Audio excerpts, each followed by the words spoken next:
Hello, friends. My name's Eric.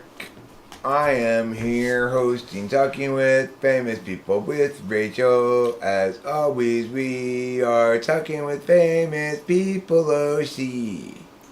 That's Spanish for oh yes. Rachel's enjoying some potatoes. I want to enjoy some potatoes too. I think I'm going to have a bite of potato. They're still pretty warm.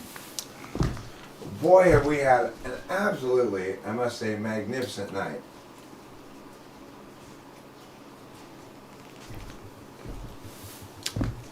I mean, it ended with a little bit of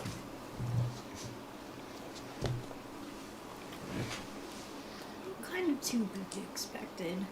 fireworks as far as, but no, not a big deal.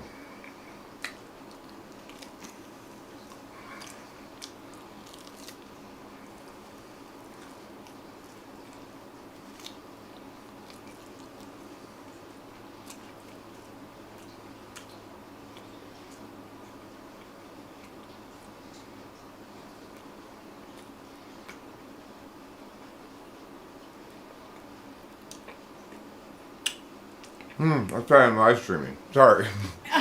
Forgot all about it We already. were indulging in our senses. Mm-hmm. Because I was feeling hungry with my body. Yes. Hey, Yep. Bobby son. Bobby's son. Happy Christmas. Bobby's son is in the proverbial his house.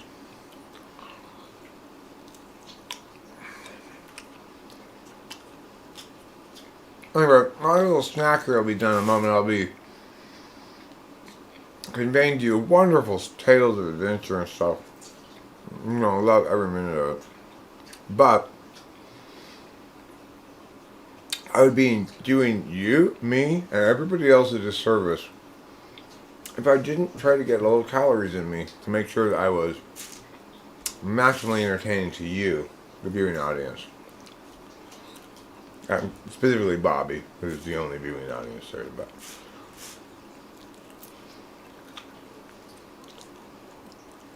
Listen, Bobby, don't feel bad because you're the only viewing audience. Feel special. You're the only one who's smart enough to be watching this genius right now. Oh, there's Brandon too. You guys, you are the two smartest people on the planet right now. Because you're the only two people watching this. Mm-hmm. Eric, I don't understand how you can be so confident when nobody watches your shit. Well,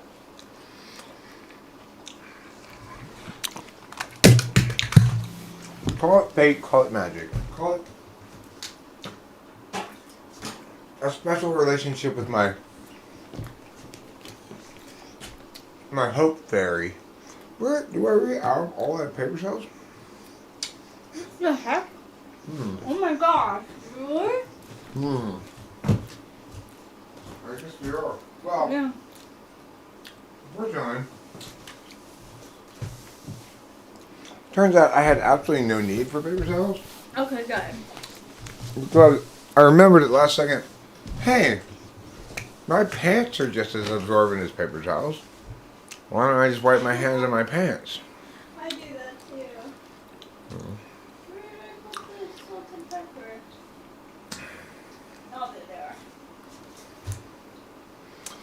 So Rachel and I just had what I have to legitimately say was one of the best times / moments / Christmases for sure of my life. Me too. Rachel and I went over and hung out with Corey and Liz, and it was fucking mayhem. Absolute fucking mayhem. Yep. Oh, good golly, Miss Molly, was it mayhem. And delightfully fun and spectacular. And Yeah. the most beautiful thing happened, which is I got to watch Rachel and Corey both geeking out to LCD sound system. And it's like, oh my god. I just spent a lot of time reflecting on how, see, these special people in my life, it takes a brain surgeon to execute the social complications of this whole thing, okay? It's very socially complicated. It is. And Rachel is just an absolute master. She Thank you. she's it comes to that countervalued FI. She's constantly attending to, okay, what is this person conveying that they actually need, and what can I do to, be cool. And of course, we have a lot of fun. Yeah, there were a lot of sharing of cigarettes and. Oh, that's fucking right. I'm out of cigarettes. Oh my god. That's not good. And I threw away all my accumulated butts as I was cleaning up earlier. I will have to leave and get cigarettes at some point, but I mean, it's spectacular. I can't convey how much it means to me to basically have tonight. I got to do something that I always kind of wanted to do, but knew would never be possible again. I wanted to return to the old craziness, right? Like, I wanted to be at Corey's house, just obliterated on assorted drugs and having a fucking blast. That's exactly what happened. Yeah. And the thing is, the reason I always thought it was impossible was because neither Corey nor I would ever be, and this will remain true, will ever be, or had any chance of ever being, as totally thwacked out as we were back then. Okay. So, it's like, neither Corey nor I is going to return to that particular hard drug that we were doing then. And so it kind of always felt like this sad thing where there was this time period where everything was rad and magical and fantastic, but it was short. It wasn't short-lived, but when you're past it, you realize it was more fleeting than you thought in some sense. And then, but tonight was full blast, 100 million %, fantastically, just this so SI gratifying, returning to this emotional, intellectual, crazy space that is that house for a variety of reasons. And just, it's like the joy I felt being on drugs in that kitchen again. And like, there was not one speck of me that said, oh, I wish I was on speed instead or something. Not Yeah, even a none teeny of that. hint of that. Nothing. It was perfect. And then, when, like, first Liz had us listen to some songs she wanted us to listen to in the room with the speakers and stuff, and we listened to that, and then Rachel had wanted to make a request, and I said, Rachel, didn't you want to request something? And she said, yeah, I just want to request the LCD sound system. And then from that point forward, I just had to sort of step back and watch as Corey basically taught Rachel what she already knew about how cool LCD sound system was, and Rachel sort of out INFJ'd him by getting that was her role there. It was great. It was like a mentor, sort of. But I mean, the bottom line is both of them were silent about it and just enjoying the music and dancing and stuff, and it is incredibly rad. I'm losing my edge. The beat's fucking perfect. It's sick. It's fantastic. The thing that I kept being struck by is those two were being receivers and wanted to just experience the awesomeness of it. I kept thinking to myself, but We're not losing our edge at all. I'm the coolest. I am the coolest motherfucker on the planet. Yeah. You gotta be kidding me. This right here, we are the coolest motherfuckers on the planet. Right now, yeah. In that moment, we really It were. was just so fantastic. So fantastic. You know? It just showed that we're not really losing our edge. No. Not at all. Do we have a pen? Like that we can attach that thing to? Excuse me? Do we have a pen that we could attach that thing to? Yes. Is it charged? It hasn't been used in a while, so I would say no. But That's fine. Yeah, a truly momentous day for me. You know, as an SI person, certain Yes. things, it's like, it does need to be charged. Let's go charge it. Certain things need to, I don't know, it's like, the way I spent so many hours, so many just days and whatever in that house, having great times, and being able to integrate Rachel into that, and seeing how perfectly Rachel integrates into that. More significantly, it's like there was only one person on the planet I could conceivably have expected to pull off this role of being the right person to make that whole thing happen the way it did. And that's Rachel, and we don't have the right size thing for this. Wait, no, we do, but this isn't it, you know? It's like, it's a little bit smaller one. Oh yeah, it's this one.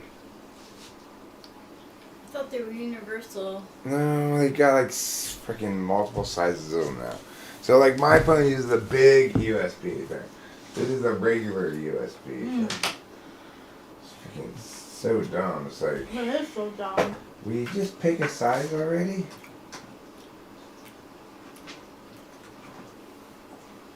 They just want to sell us more cables and stuff, probably. Yeah. Those guys, because their salesmanship techniques and such. So, yeah, one of the best days ever, frankly. It really was. And it was nice for me to bond with Liz too, because like there's something about like female friendships where you know it could, her heart for you runs deep, and I was able to really see that. Rock on, Bobby's time. Go ahead. Yeah. So I was happy that she enjoyed being with me as much as I enjoyed being with her. And I will guarantee you this, that she is nothing if not a loyal friend. If you reach out to her in any way and say like, hey, I like you, you know, she's a very loyal friend. Awesome. And you know, always down to chat or whatever. So, anyway, the evening did end in Eric getting really pissed off because, one of my boundaries got crossed, basically. Liz wouldn't let me play the guitar. I got really mad at her. And you were open to it all night. I was trying. I've been trying to play it for a long time, and then she was not letting me play it, and then I got mad at her. But whatever. It's like that's normal operating procedure. That's just standard operating procedure. You know. The thing is, I don't drink any alcohol, but they do. And I said to Rachel on the way over to Corey's house, I love it when Corey drinks alcohol. Alcohol and Corey go great together because it makes him more emotionally available, basically, to me. and it makes him want to reach out and Yes. and then of course I'm always receptive to those things. Anytime he wants to do anything or hang out or something, I'm not always receptive to his wanting to show me this or that thing. It's like, I don't want to argue with him about anything. I don't necessarily see eye to eye with him about certain things, but I'm much more. I'm very FI valuing ultimately, and I don't care. He can be wrong, and he can think I'm wrong, and that's fine. I don't need to correct him at all. It's gonna happen.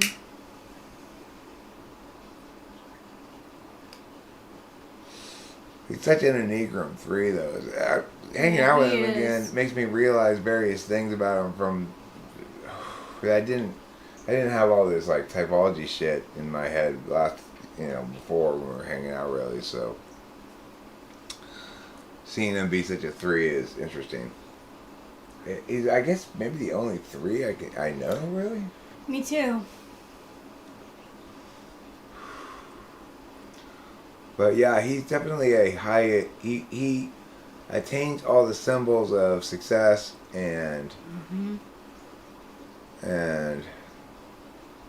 He likes to show it off, but not in an awkward way. Yeah, not in an awkward way not at all. In other words, if it weren't me and Rachel being also intuitives, we wouldn't recognize it as such. Right? Yes.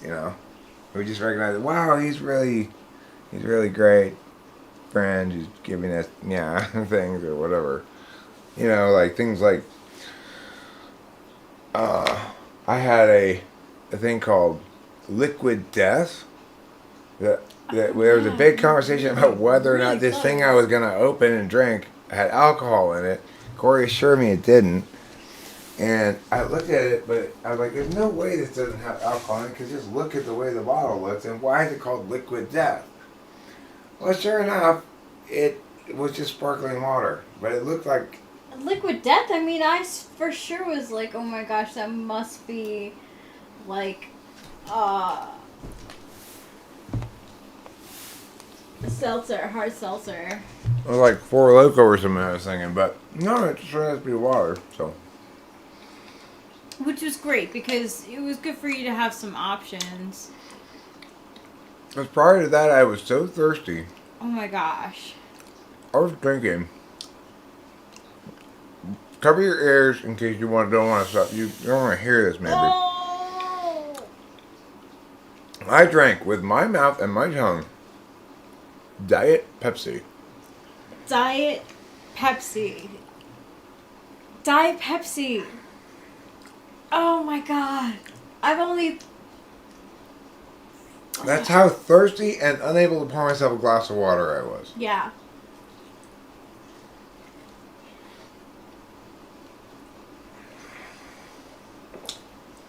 I was really stocked up on what?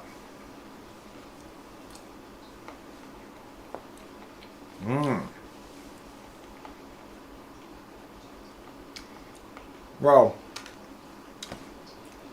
our store's open on the 26th. Yeah, they do. They were closed for today. A lot of them were closed Tomorrow. today. Oh, so today's the 24th, right? Yeah, some restaurants were closed the 24th and closed the 25th also. It's one of the least populated days for people to go out to eat, so... What is it, the 24th? Yeah, like Christmas in general. It's more of a... People mostly do it at home. Yeah. The one year we tried to do Christmas at Denny's, it was too crowded. Rather than I couldn't get in there, and so it was right after my divorce from Candace. So it was like the first Christmas where it's just me and Delilah, and then Delilah would go over with Candace. And we weren't sure what we were going to do for dinner. I planned to go to Denny's, but like the only place open anywhere, and so it's fucking jam packed, Wow. So we went home and made this beans and bacon concoction. Beans and bacon go well.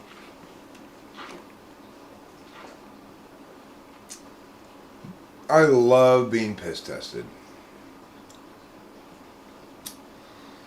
What I want to do is I want to go to job places where I don't want to get a job just to get piss tested. Just to find out how many drugs I have in my That piss. is such a... I want to set a new record every piss test. Ooh, I got more drugs in my piss this time than last time. Yeah, Fantastic. that's how it should be. Is this a competition? I'm doing great.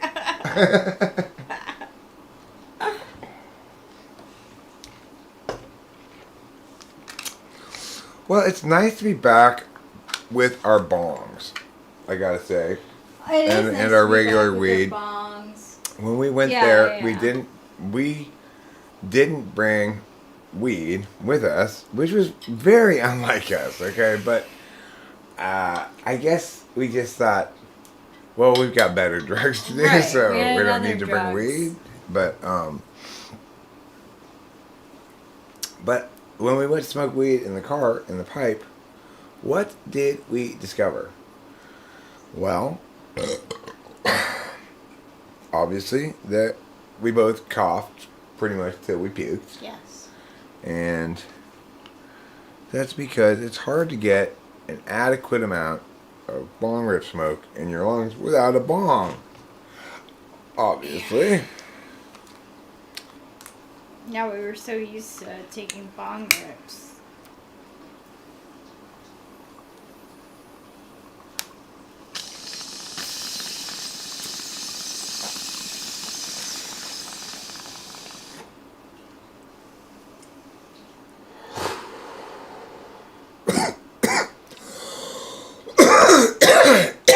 Cheers, Dentici. Cheers to you from both of us. May we all have a very Merry Christmas. Yes, may we all have a very Merry Christmas. That was just a little sour cream. I thought maybe I had got you with a hot thing, but no, I didn't. It was just sour cream. Potato. I thought maybe I burned your flesh into a little white puddle on your arm, but no. No, thank God. Fortunately, yeah, it was just sour cream. I want my torch. I'm tired of that fucking horrible lighter I've been using all night. Boy, when you are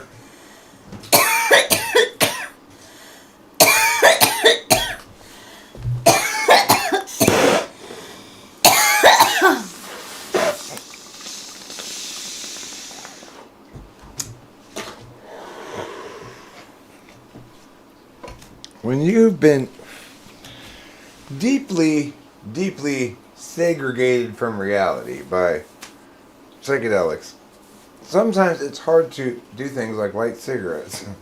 And when you have a broken lighter, it's doubly hard. And then you go, this is hard. But man, I gotta tell you guys, tonight was by far the strongest DMT experience I ever had. It was like,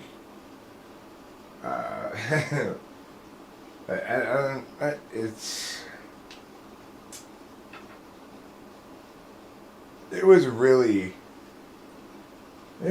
crazy, but it was hilarious. Like, I found myself just laughing for a very long time. It was so great. You didn't really get hit. You didn't really get I hit was that so hard. in a zen state. It was so nice. Oh, it had a different impact on you? I was like this, like even keeled. Like, I felt it running through me, but I wasn't hallucinating. Huh. Well. The carpet started to a little bit. The carpet, like, if I focused on, say, like, when we turned off the lights, I saw some shapes. You're doing it wrong. Yeah. You're not that good. 1, 2. What does that mean? Well, I don't know what that means. So, 1, 2, 3 changes it.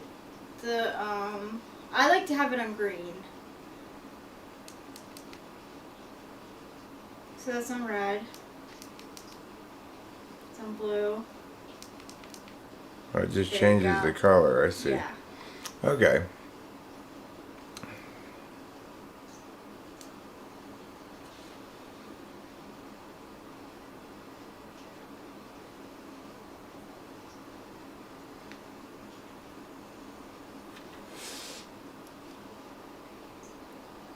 Nice. Nice. Can cannabis make you trip like psychedelics? No.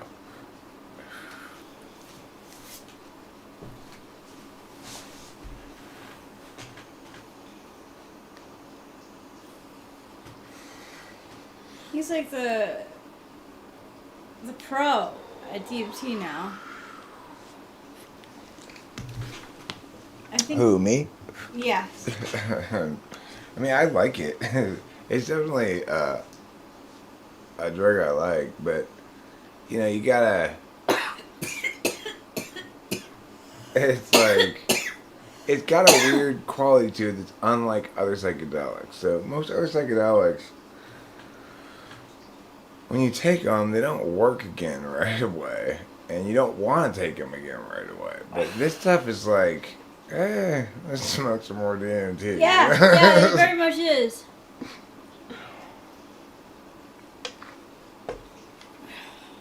It gives you kind of a weird energy. Like, I don't feel like it's physically draining me, making me exhausted in the way that, like, I should be exhausted right now because the last time I took amphetamines was night of the 23rd, and it's been more than 24 hours, and I should be pretty tired at this point. I mean, I did all these typings. I did like 3 typings. Yeah, you've been a busy man. I've been a busy guy. I don't understand why people say near-death experience. What does that mean? I don't even know what that means. Well, I don't feel like I'm about to die. If I did, it would not be a good thing, right? It would be, no. maybe this is dangerous or something. I don't understand that.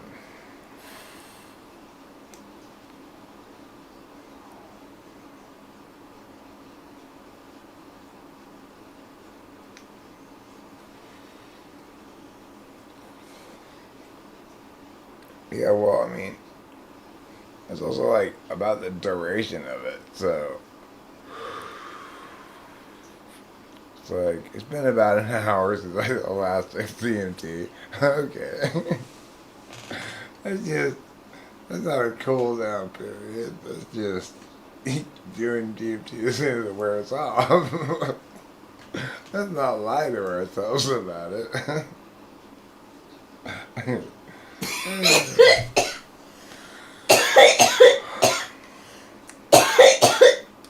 Okay, well, the thing is, the K-hole is not near death, it's dissociative. Which means that you don't understand who you are and you don't feel like who you are anymore. Not that you're near dying. I've had some near-death experiences where, like, I had 2 of them in particular I remember. This is, wow. The weird thing about DMT is it changes what it does depending on various contexts, and also no 2 DMTs are the same at all. Some of them taste like fucking ass. This thing doesn't taste like anything really. So Yeah. I mean, comparatively anyway, I'm sure it still tastes like DMT, kind of, I guess. It does. Still does. Because I've got no capacity to even pay attention to that. It's like so insignificant. Whereas I remember the last time I spent a bunch of time going, it tastes like ass. Yeah. Ego death. Peter didn't teach you This is what I want to finally happen. I want this crazy notion of ego death to experience ego death, okay? Can we get ego death to ego die? I am so tired of this notion. Whatever your threshold is, I've blown past it. Yeah, probably. Don't worry about it, bro. I have blown way past it. You are underestimating my peeniness. Ego death. It's one of those nonsense notions, like enlightenment, that is just this sort of like mystical, yeah, it makes you think you're onto something, but it's not. It's the ultimate will-o-wisp, right? It's always out of your grasp to what exactly it is and what it means and whether it's anything. You know, it's not anything. It's stupid. Let's not lie to ourselves. The notion of ego death is stupid. Look, the thing is,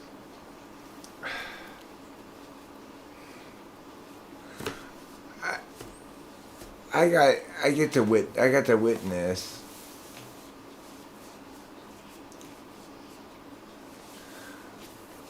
what you might call a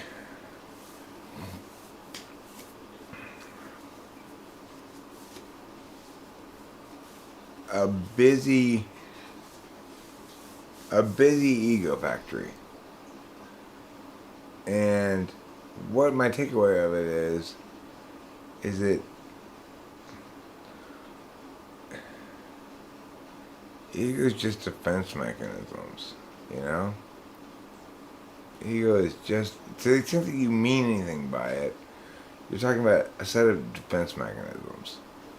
And the idea that those would die, well, I mean, they're not alive, and they're just mechanisms of defending yourself because of various insecurities that stem from various... They stem from some reality that prevents you from thriving, which can be any number of different things. It depends on the circumstances and the people, blah, blah, blah, right? Like,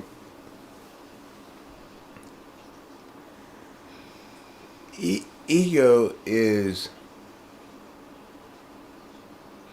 being mad at my privilege without getting how it handicaps me.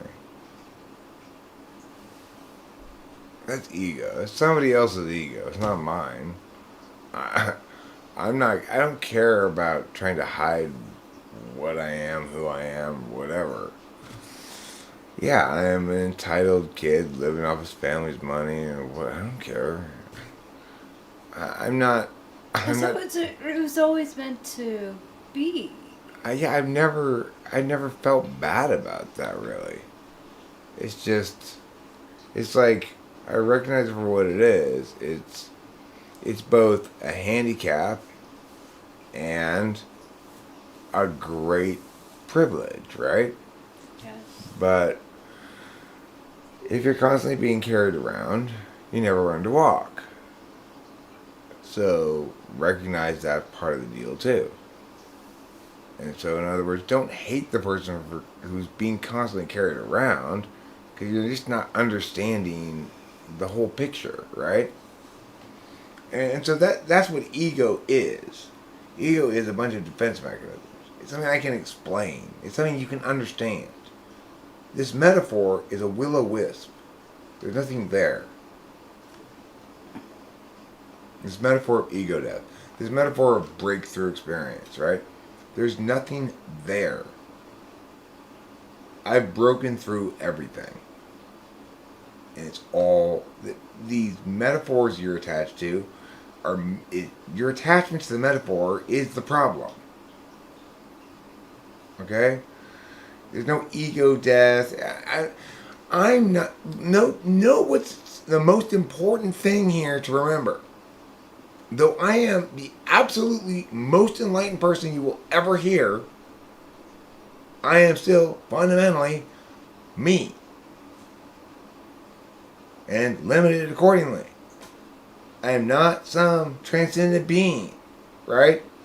Even though I actually meet all those criteria, if you were gonna try to establish those fucking criteria for some stupid ass reason to make, like, as though you could make fucking correctness, like, into this belts, like, yellow belt, brown belt, gray belt.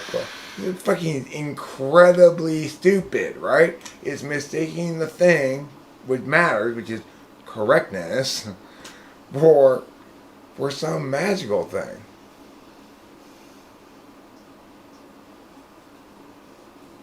So it's like,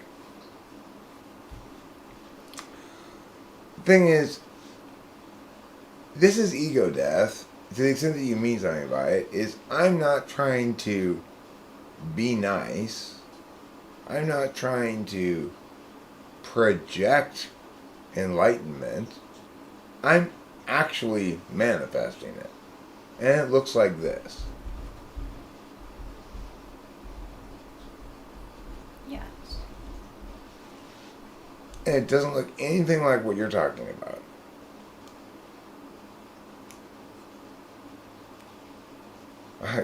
I just right now, for the first time, I haven't looked at anything except my own thoughts about stuff since the first thing I would ever was responding to. I don't even remember what I was responding to, right? I'm not looking at your shit over there. I don't care what you gotta say. And that also is part of enlightenment. I genuinely don't care what you say. It doesn't matter. I'm so much more right than everybody that it doesn't matter what you say, really. I will afford you the courtesy and basic respect that you deserve by actually attending to what you say most of the time and being responsive to it and being responsive on point and being applying the same standards I apply to you as I apply to myself, right? In other words, I am subject to your attacks, just like anybody else is subject to my attacks or whatever. I'm not trying to be some sort of special, separate thing. That's the key thing, right? That's where the enlightenment part comes in. Is stop thinking it's special and separate and something whatever. It's not a thing. It's just bullshit. It's a will-o-wisp.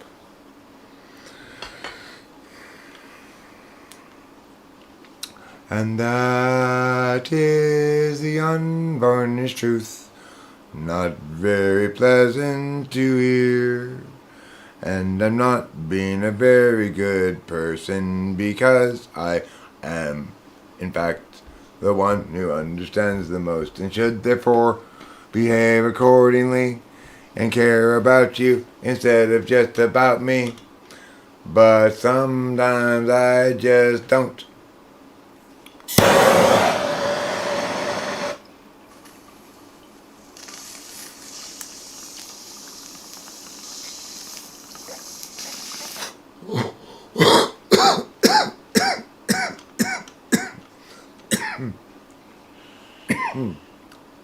Be swaddled by the smokes of enlightenment.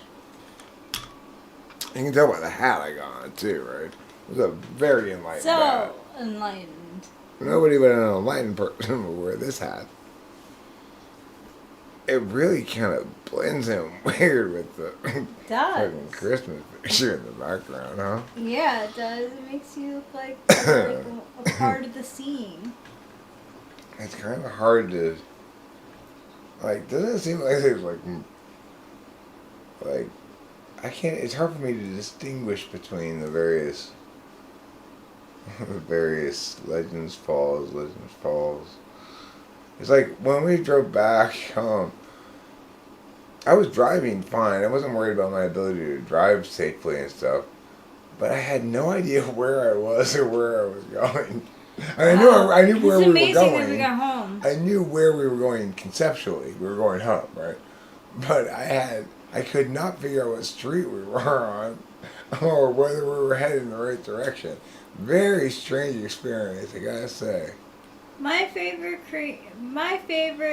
Christmas themed movie is The Nightmare Before Christmas. It's fine to spell it either Rachel, Rochelle, Rochelle. Rochelle. Yeah. Merry Christmas. Anything that starts with R-A is fine. Yeah. Rah, rah, rah, rah, Right? rah, rah, rah, rah, is fine. I actually kind of prefer that. You would be if your name were rah, rah, rah, rah, rah, rah, rah, rah, rah, rah, you would be a living testimony to bo, bo, bo, bo, bo, bo, bo, bo. Which is that anime about the guy whose superpower has to do with nose hair. Boston Pete, 1260. I will say one thing that is related to. I'm sorry, I'm theme. feeling love for you right now. I So I'm love interrupting you you, so baby. My love is interrupting you, though. I'm sorry. It's okay. My FI and FE are conflicted right now. Oh, you go ahead and say what you were gonna say. I was just gonna say that on Disney Plus, a good movie that I think everyone should see at least once is Home Alone. And that's because it's a good. It's a good. It's a good. It's a good movie to watch if you want to see this. Yeah, exactly. This is the most. That's all. If you want to just catch a taste of it. The thing is, if you don't want to watch the whole movie, no, but you want to get the gist of it, you want to get the Christmas spirit from it. Yes. I got you covered right here. Right? You just got it right there for free. You can kind of guess what the rest of You don't have to rent it now. You should give me the money that you were going to spend renting it.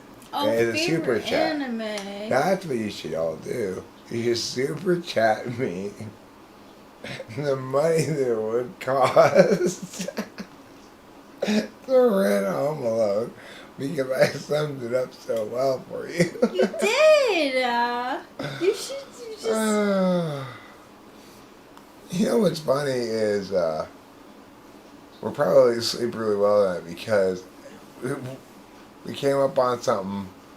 What happened is, as we were driving home, and as I mentioned, I was having trouble figuring out where we were. It turned out that we had somehow gotten to some bus station, and when we got out, we found on the ground something I haven't heard about for years and years. But we found on the ground some soma. Now, if you don't, that's the only name I've ever heard it called before. I've got a lot, like every drug, it got a shit ton of different names, like sciencey names, street names, whatever. But I've only ever known it as soma. So anyway, I've never taken it. I've thanked Death by Monkeys. Hey, I consider that a huge thing then. I understand that, it's like, I believe me, I feel broke. Like, I understand what it means to be a broke person, which is to say, like, oh shit, Rachel, we don't have any money, and we don't have any weed, and I need to get cigarettes, and let's go gather all these quarters. That's my fucking life sometimes, frequently enough, so, I totally feel broke. Don't anybody think that, like, oh, thank you. That I don't live like everybody else, every other stupid fucking intuitive, right? Yeah, intuitives and money. Ay.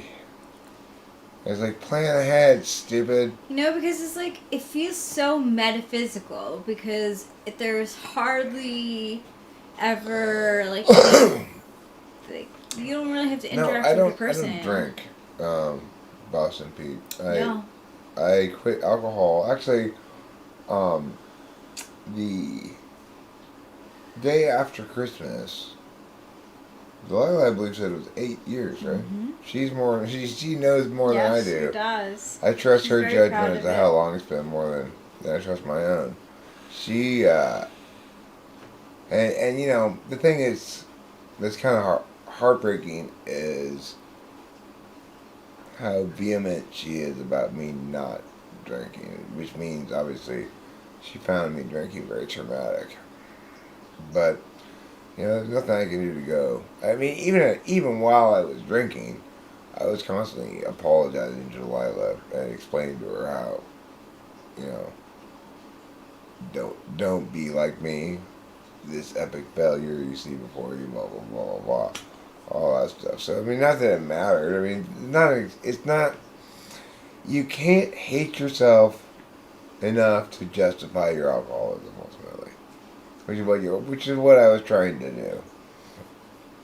Well, if I hate myself enough, and I am accountable enough by shaming myself, then somehow that justifies my alcoholism.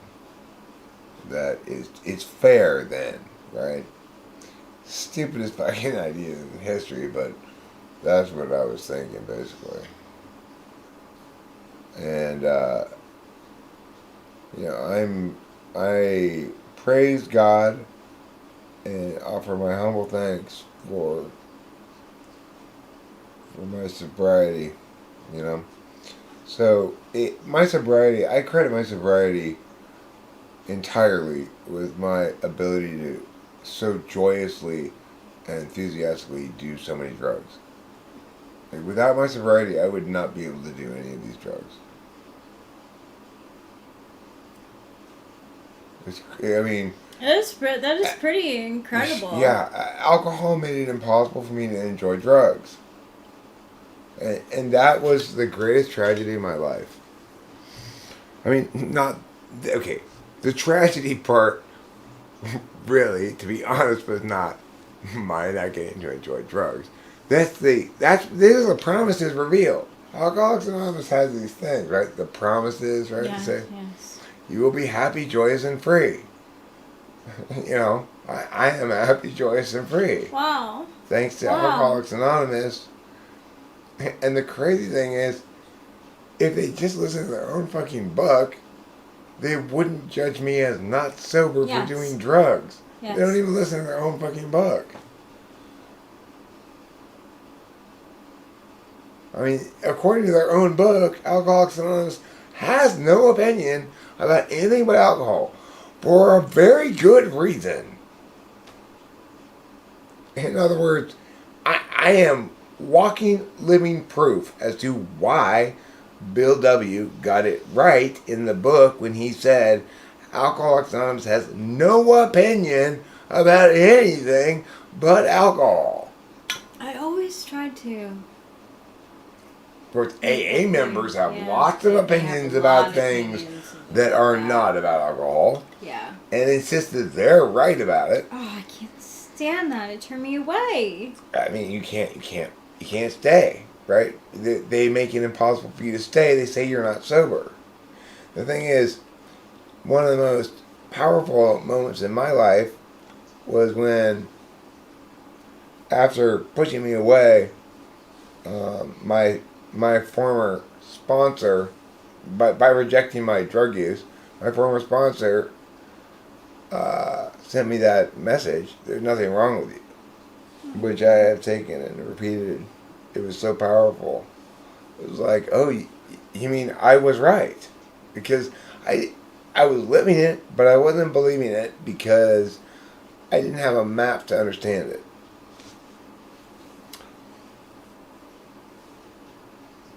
And that was part of the map I needed, you know, that there actually is nothing wrong with me.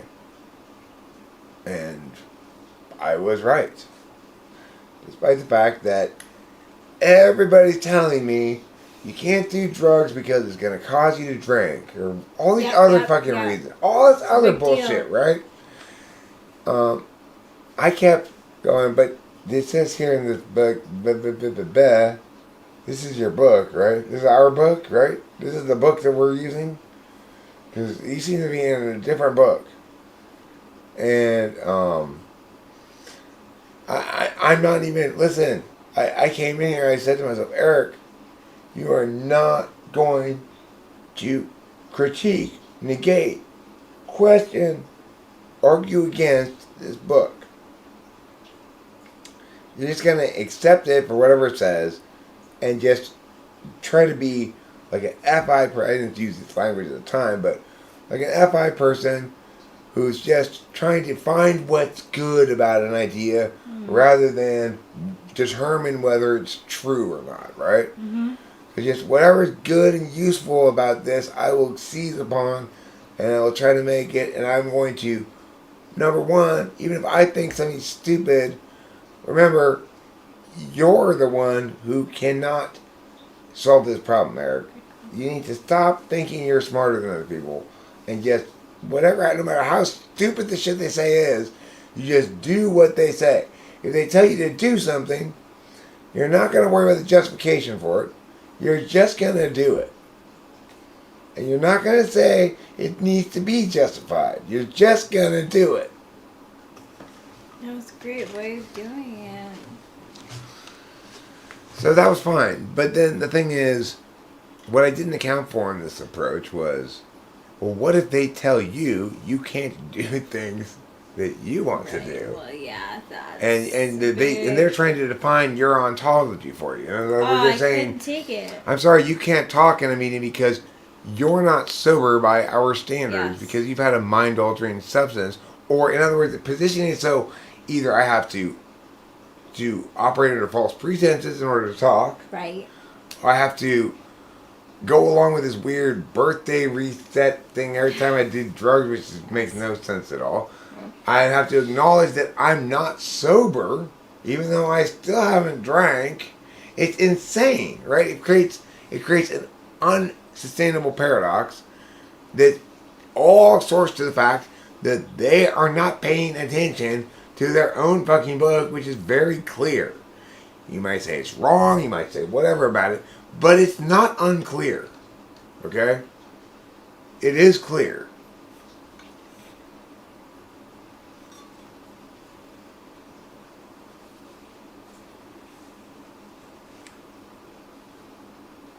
So the thing is, there is a TI heavy understanding of alcoholism, which says, alcoholism, it's not a disease. That's ridiculous. The South Park thing, right? Like where Randy goes, "Oh, I have a disease of alcoholism." Okay, so the thing is, I agree entirely that alcoholism is not, absolutely not a disease. So, I mean, the thing is, I get that Alcoholics Anonymous uses that metaphor, and I think it's stupid, and I think it shouldn't. I totally think it's insane to call alcoholism a disease. Like, Yeah.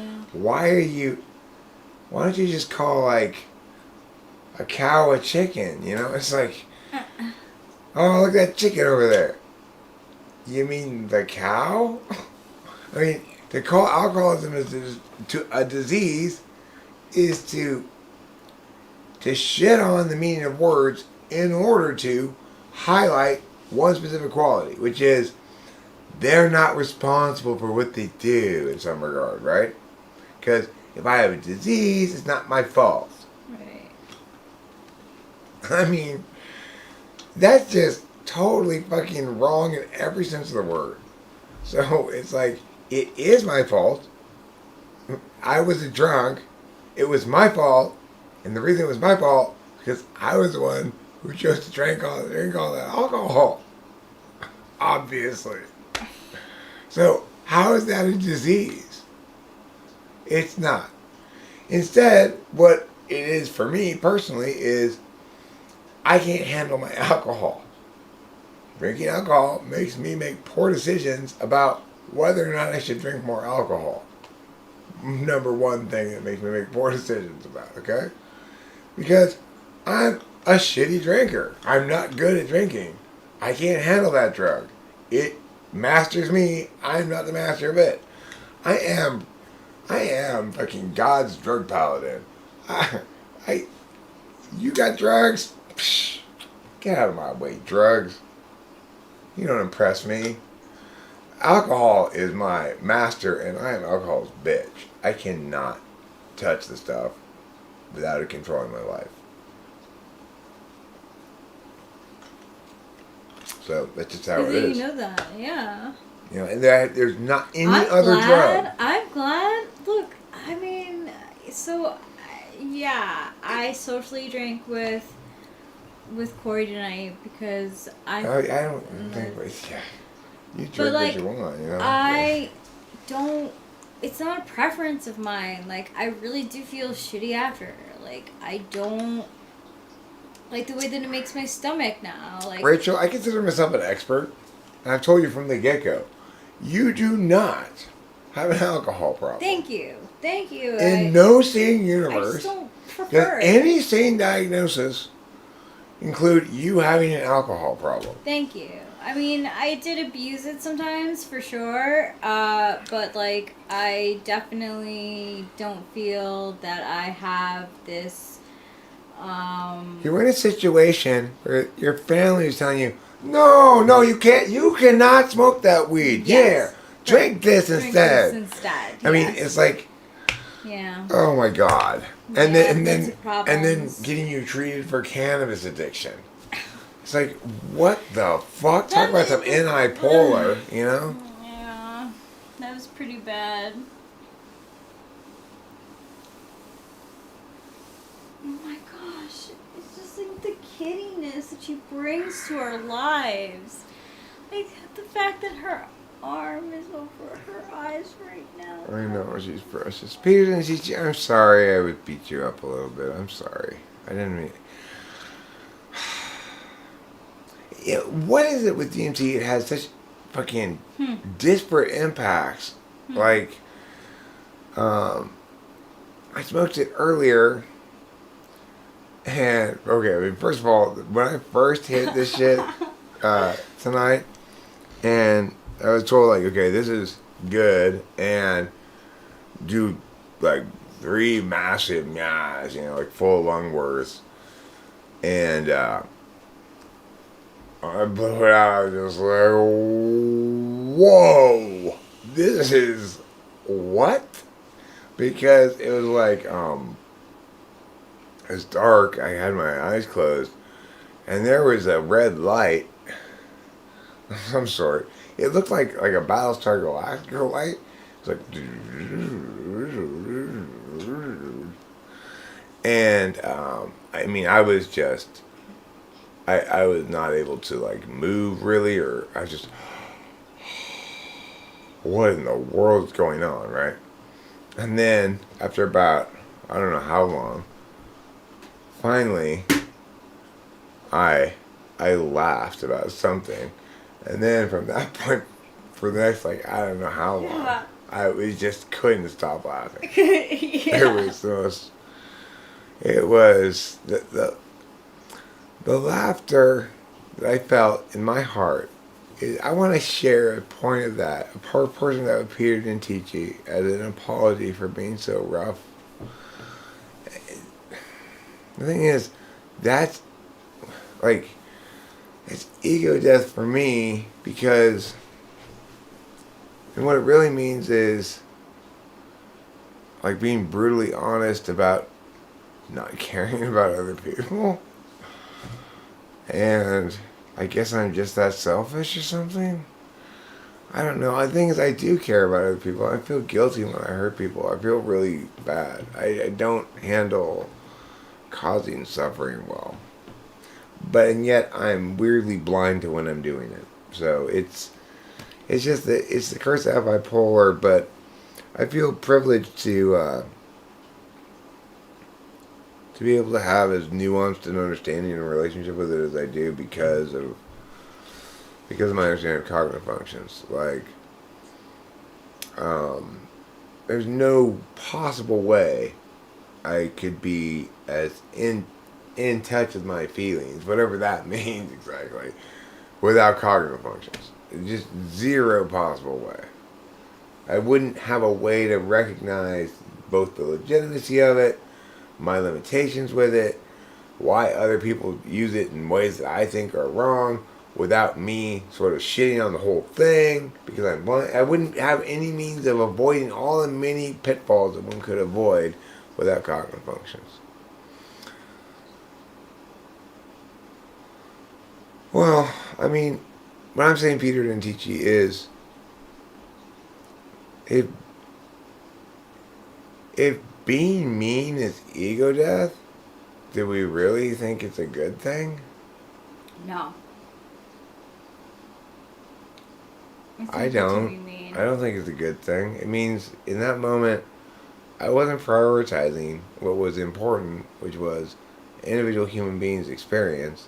Instead, I was prioritizing what ultimately was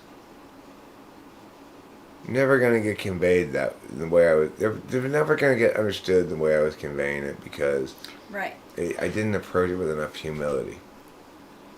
I didn't approach the conveyance of it with enough humility. You got to frame this shit. It's like, and I don't like that work really, but it has to be done. And if I want to actually manifest that an ideal, it's hard. It's hard to talk and communicate at the same time if you're actually right. It's really hard to both talk and communicate if you're actually right. It's almost impossible. But it's also your duty and burden. So it's like when I fail to meet that duty, I don't necessarily inherently feel bad for failing to meet the duty, but if somebody else's feelings get hurt in the process, then I don't feel like I have any defense, because I not only hurt somebody's feelings, but I failed to uphold that duty anyway. So I am still, and this shall not stand, I am still out of cigarettes. Oh my gosh. Ay, I don't know what to do about this. I'm conflicted, because like I kind of want to.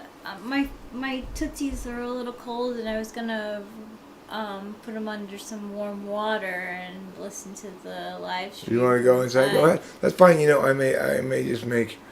I got a couple of butts left. Okay, so I've got a couple of butts left.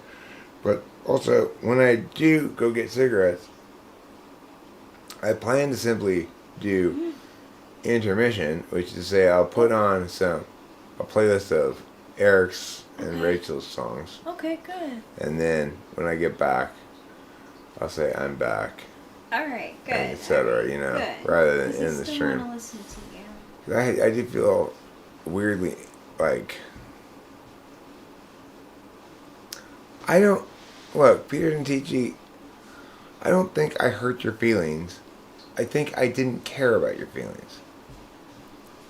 It's not a critique of you. It's not really about you. It's not really about you or your feelings. It's about the fact that I didn't care about you or your feelings.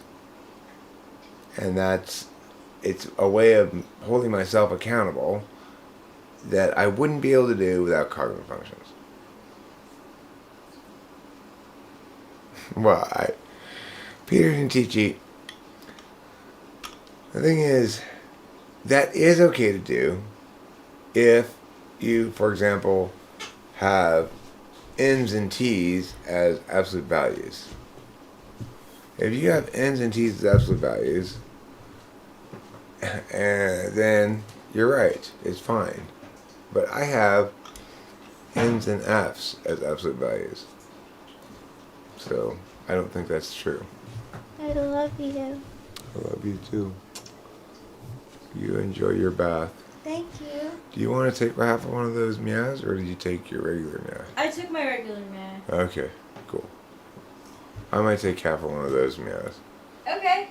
Yeah, I'll let you know how it goes. Alright, I'll see you in a bit then. Alright, yeah, you probably will if I take out one of those. I don't know how hard hitting that shit is. Anybody here done Soma before? I should probably, age restrict this stream. Whatever. I love you. I love you too, darling.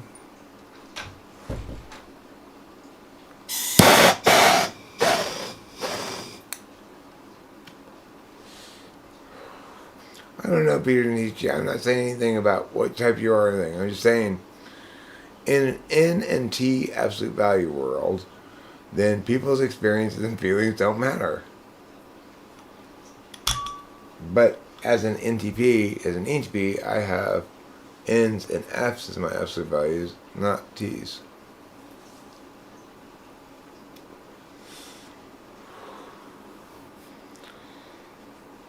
So, I'm pretty moist, ultimately, you know.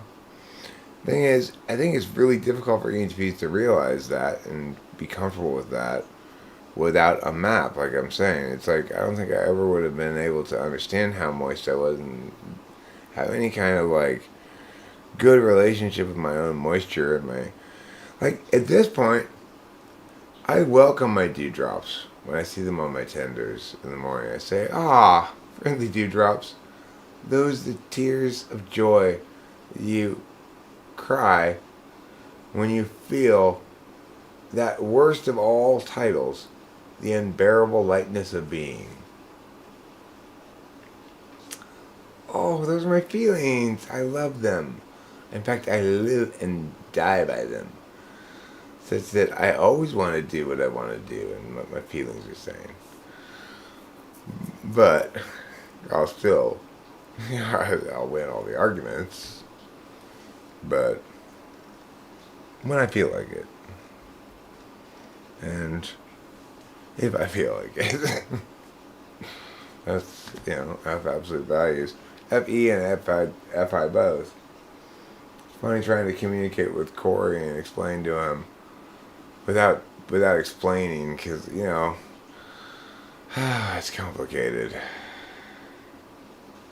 I mean, I love and respect the man more than any other man except my dad, maybe. I respect my dad more than anybody.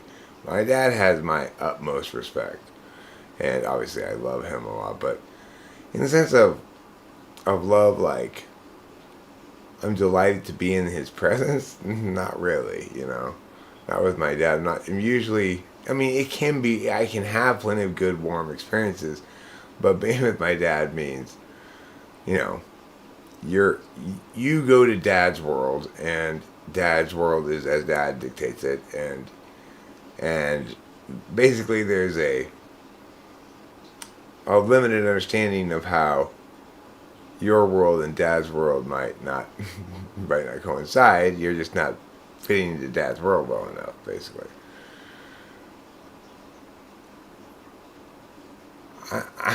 Peter and TG, I am not typing you shit. I never have typed you anything. I don't know what type you are. I have no reason to know a type for you. I'm not a knower like that. I'm not one of those knowity knowers, okay? I'm an actioner. I don't need to know shit. I'm just doing stuff, okay? You can take your knowing. While you're busy looking, I'm busy leaping, okay? While you're busy hooking, I'm busy meeping. In other words, whatever you're doing, I'm doing the better thing. Because I'm action. Action all the time. All the time action. Never the time to think or know. It's never the right time to think or know. Rule number 1, okay? It's never the right time to think or know.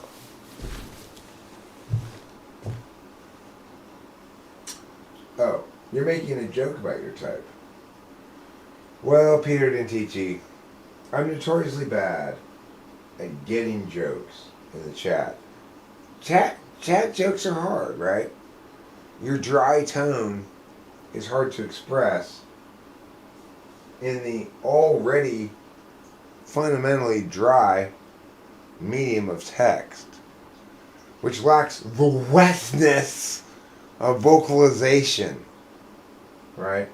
You can hear how wet my vocalization is, right? It's very wet. It's much wetter than your text. My voice is wetter than your text. is a true statement. It's always going to be true. First of all, I never lie about voice and text. The only things in life I never lie about. Oh, I gotta pee so bad. That's why I'm not in front of the camera right now. I'm not camera shy.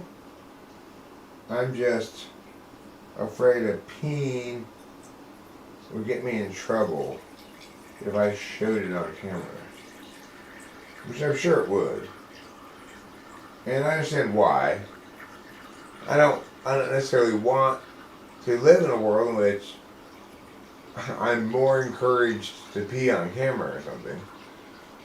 I think YouTube's got sensible policies about this stuff.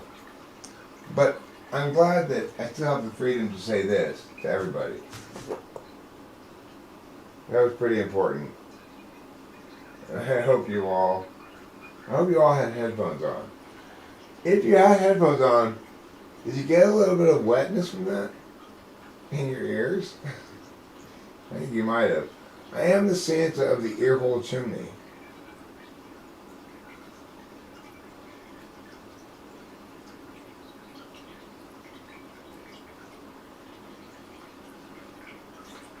Well, Jimmy Edwards, it sounds like somebody wanted to take you down a notch and establish themselves as the authority on things by making unsubstantiated claims about your identity without good cause. Just another day in the extraordinarily healthy and not at all toxic typology community we know and love. Here's for your ear holes. There you go.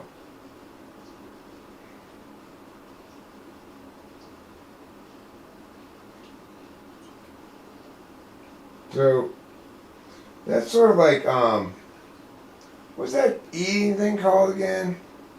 Where people like in Korea where they eat food in front of the camera for some reason. What's it called again? I forget what it's called. It's got some specific name for that kind of video where it's like just this like lady eating fish or what, eating like crabs and shit. Just eating like shit tons of them. I don't know what it's called. But I'm that for your ear hole. What is that thing called? No, not ASMR, okay?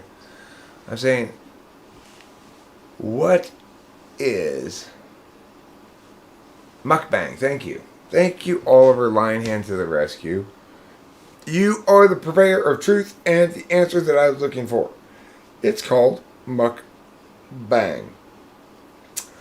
Sounds like unhygienic sex, but no, it's not. Instead, it's just eating things on camera. Usually gross things like seafood. I hate seafood. Who wants to eat fish and seafood? Nobody.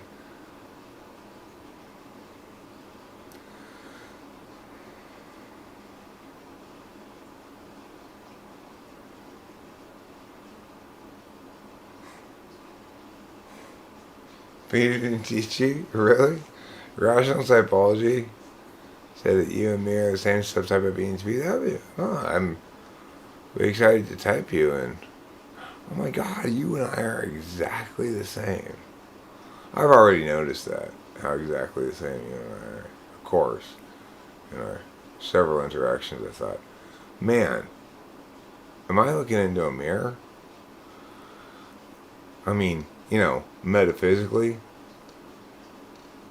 shrimps were a prohibited food for a reason under the Mosaic Law.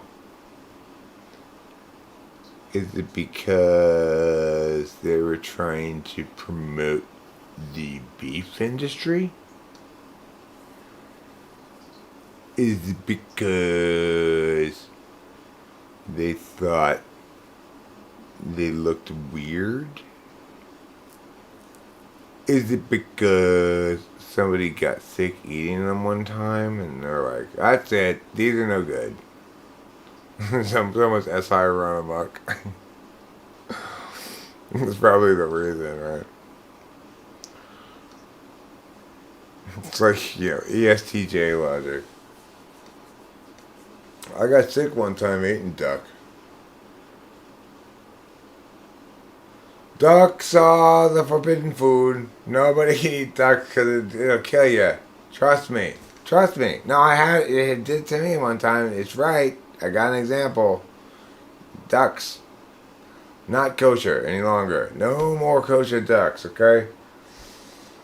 I'll tell you what. I'll just eat a bunch of shit. Whatever makes me sick, that's not kosher anymore. We know that must not be. We can conclude that God didn't like me eating that, because otherwise I wouldn't have puked. The answer is no on the attack of NI. I rarely make an attack.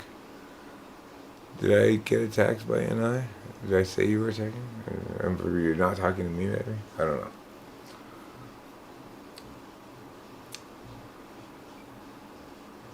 Well, it's attack, attack, attack, attack, attack, attack, attack. You need some tacks. You've got some tacks. Do thou attack. It's the best things in life. Well, I need some tacks right now, yeah. Put 'em on my board. We're out of thumbtacks. I see. Well, Peter didn't teach you. I just want you to know that, your tax are on my tax. Your tax, I can't relax. Your tax are on my tax. On a meal thing great. Yeah, that's right. Peter didn't teach his tax are on my taxonomy of things that are pretty great. He's got the best thumbtacks in town. And when I say we could use some more you know what? Actually, we could need some more thumbtacks. But we actually picked up a can of them at it was a thrift store of some sort, I think, for like $1. And they were like new, Oh, they were from Goodwill. They're probably overpriced at $1, but they're right there, and you go, hey, we've been eating thumbtacks.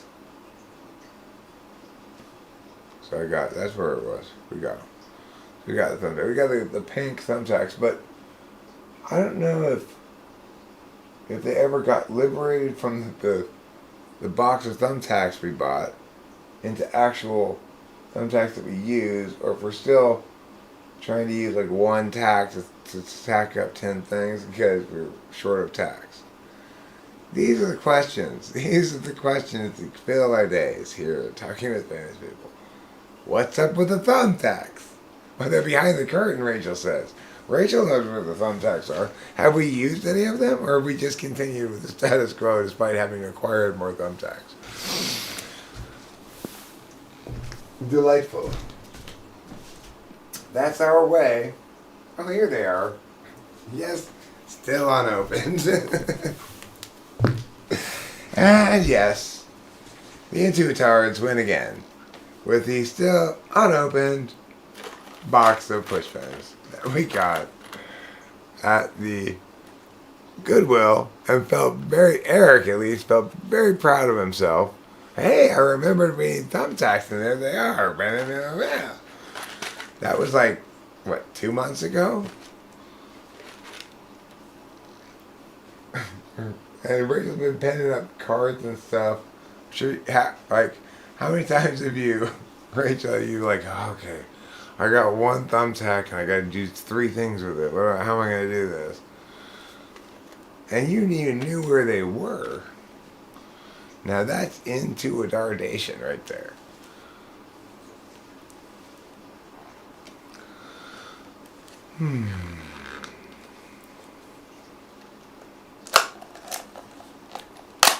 There.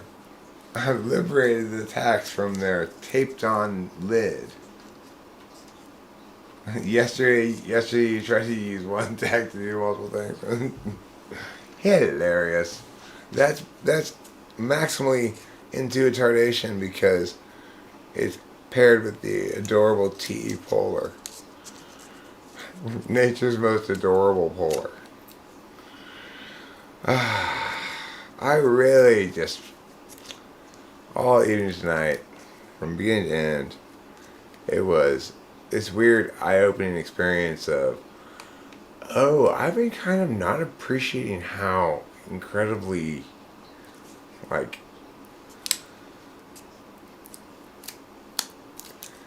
how incredibly intuitive Rachel is constantly being, you know? it was eye-opening. Like, Rachel takes on a thankless role of sorts, which is to constantly be underestimated and to have, for other people to feel comfortable sort of defining the role, taking on this role, and she just sort of morphs into this responsive role and stuff. That's you gotta be a really accomplished intuitive to do it in the situation we were in tonight. Let me tell you. Very impressive stuff. And also eye-opening about, like, I need to remember the level of complexity with this shit is just as complex as TI stuff. It's just not stuff that I'm always a step behind on. I made a few like oops, FBI things that were totally unintentional, but sometimes prioritizing F's and N's. If you're prioritizing the F's over the N's, the correct conclusion is, Eric, you need to keep your fucking mouth shut. That's what you need to do. You need to keep your opinions to yourself and you keep your fucking mouth shut. So I'm not as deft about all of that stuff, but it's just as complicated as all the TINE stuff. It's just got its own level of sophistication that it kind of took a perfect storm of events for me to be fully enabled to recognize, see, wow, oh, wow, I get this exactly. I get the scope of what she's doing now in a way that I didn't really appreciate before. She's doing it all the time too, and this is not an easy circumstance for her to be in, which is to say, I mean, the thing that's easy about it is I'm great. I mean, I'm a great relationship partner, so it's like in that regard, I personally am very easy to be with. But this circumstance where we're at my dad's house is, it's like she's sort of a guest of a guest in some sense, which makes it incredibly challenging. And she can never really challenge the frame. Not that she really wants to, but she's with an ESTJ kind of defining the overall frame in terms of this SITE way that it's like she can intuit how he doesn't really understand what her purpose is and stuff. And it's just like, ay, what a nightmare in some sense. Now, granted, there are Rachel and I don't have anything to complain about, okay? When I'm saying that, I'm just saying it's from my perspective, when I start thinking about the complications of the whole thing, I just feel like, ay, what a tricky situation in general for Rachel to have come into and to have managed so perfectly, like with my family and everything. It's not easy. I mean, except for the little bits of total insanity, but we just leave that out of the story. Those were momentary. Those were anomalies in the data, as they say. There's noise in the data, that was. I mean, yeah, we have I think at least us, I think we have basically the perfect relationship. and I think Rachel and I have both spent the last 2 years and I don't know 4 months or whatever, 3 months or whatever we're at, going from the beginning of it being, let's tell our stories like we're supposed to, while at the same time recognizing that they're probably not true, they're not really true, but we're doing our part to be a good partner, right? So it's like you start off by affording the relationship the benefit of the doubt, telling the right kinds of stories, and if you're an intuitive, history has always borne out the reality that they won't cooperate with your stories. That, in fact, just as you finish putting it all, explaining this fucked up thing is justified, you've done a lot of narrative work to make it fit into your bigger picture thing. Here they come blowing it up with some other bullshit, right? So it's like, that's how it always goes, but you afford it the benefit of the doubt by you start being a good partner and telling the right stories from the beginning. Well, the reality is the only right partner for an intuitive like me is somebody else who's also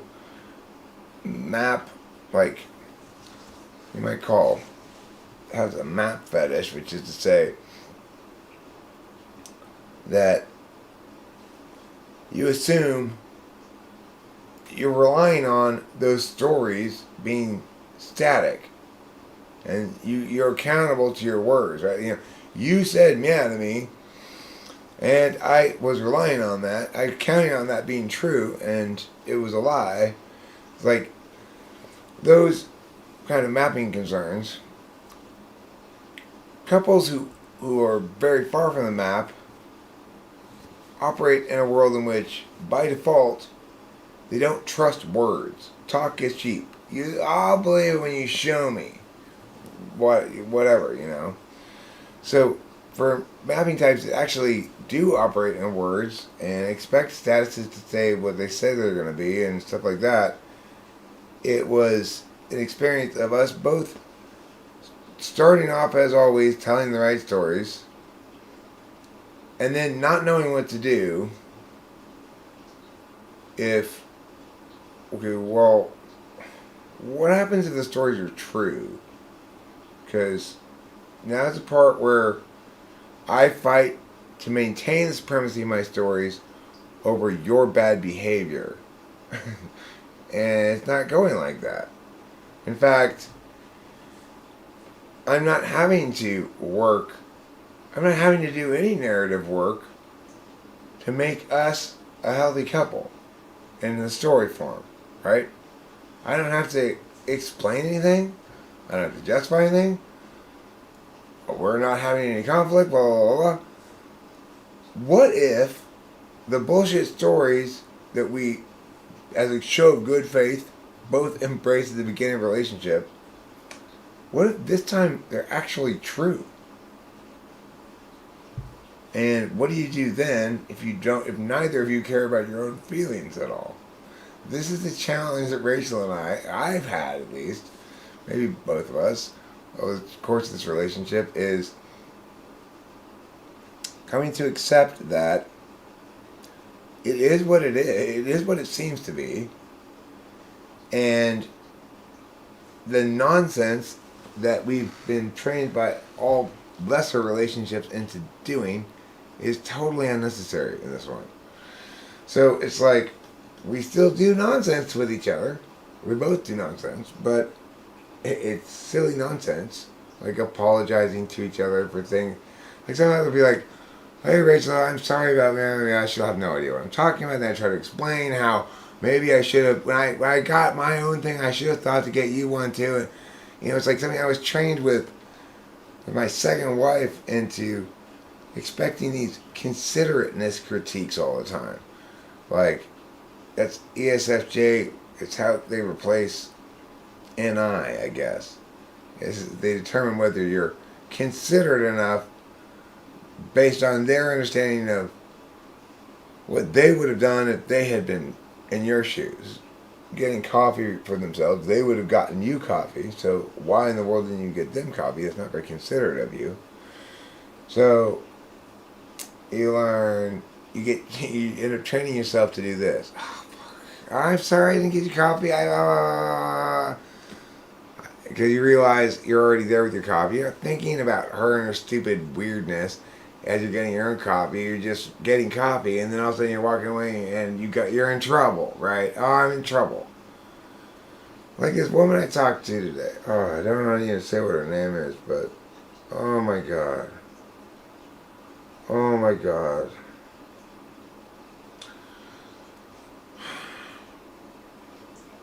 INFJ apparently has an ESTJ husband, from everything I can tell.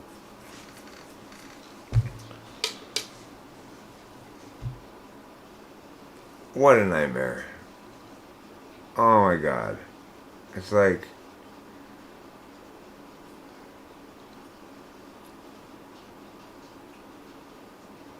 constantly being like, you know, constantly at risk of getting in trouble is a fucking horrible way to live.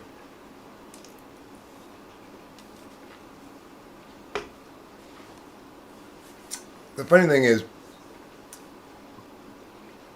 I kind of have that around here. Like, I mean, it doesn't take much for me to get in trouble. And the problem is, I never have a good defense against it. Because it's like, the thing is, if I left my jacket on his couch, in his room, like in his family room, then I'm going to get yelled at because he has explained to me many times he doesn't want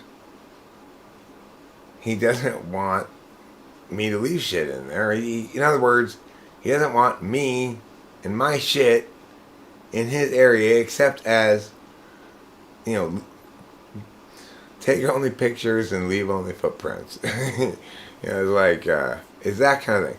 I get it. I understand it. I've been yelled about plenty of times, so I should have learned it. And yet, I still will, my SI will fuck up and I'll forget something in there. And, he'll hold something up. Like, sorry, my bad. Because, you know, I'm like, I usually, if I know I'm going to be interacting with my dad, I'm making an effort to, okay, let me see if I can manage to not fuck up this time.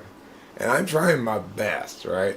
And usually when I try my best at something, I am going to succeed. I am not somebody who puts his best effort into much, in many contexts. But trying not to fuck up, according to my dad's standards, you will get my best effort. I am trying hard.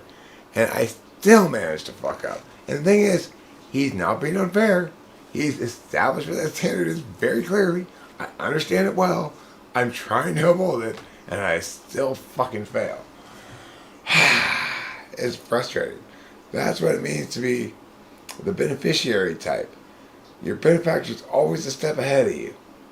It seems weird. How can an ESTJ always be a step ahead of you, Eric? You're this intuitive ESTJ. He's more intuitive than I am about all kinds of stuff in weird, non-intuitive ways. Like, I'm thinking, okay, before he reminds me about this thing he wants me to do, and then before I'm not going to get yelled at, I'm going to take action to do this here. I'll start that in the morning, blah, blah. And then it's like, by the time I'm that point in the plan, he's have done something that made my plans either irrelevant, moot, or wrong now.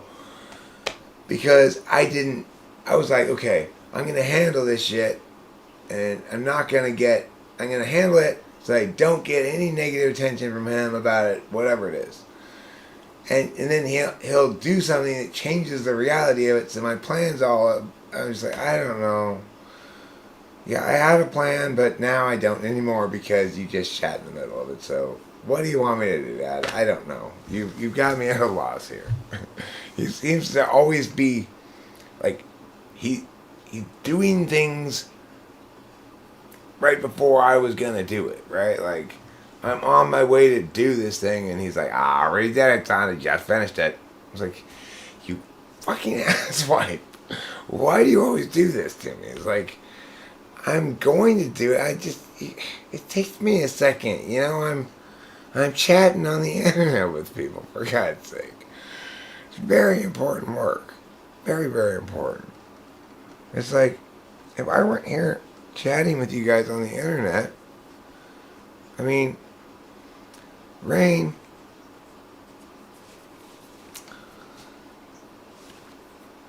you would not be able to say to me, and in what way are ISFPs a step ahead of INFJs and INFJs ahead of INTPs? I mean, is that how the benefactor thing goes?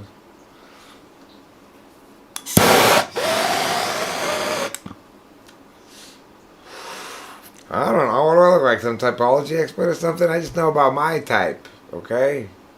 God. Your types? I don't know about... I just study ENTP and shit that impacts me, and that's it. That's all I know about. You have to extrapolate from my experience your own truths. Make each of them different. That's my favorite kind of truths. Multiple exclusive conflicting truths. Oh, those are the juiciest ones. Let me see. In what way are ISFPs a step ahead of INFJs? Well, because ISFPs have the thing that INFJs feel. Everybody feels like if I could get more of my fourth slot function into my life, I'm more balanced, I'm more effective, I'm more optimally me. But I don't usually, right? So ISFPs have that second. It's visible to INFJs. They go, they have that where I wish I kind of had it. And then they're ignoring, ISFPs are ignoring FE, so it doesn't really matter, you know, they're dominant FI. So in other words, INFJ works in this realm where most people are trying to manage how much publicly they display what they feel. ISFPs bypass this whole thing by ignoring FE, basically being an open book, FI wise, if they're feeling something, or a totally closed book if they're like not in their feelings in that moment. Which, you know, people who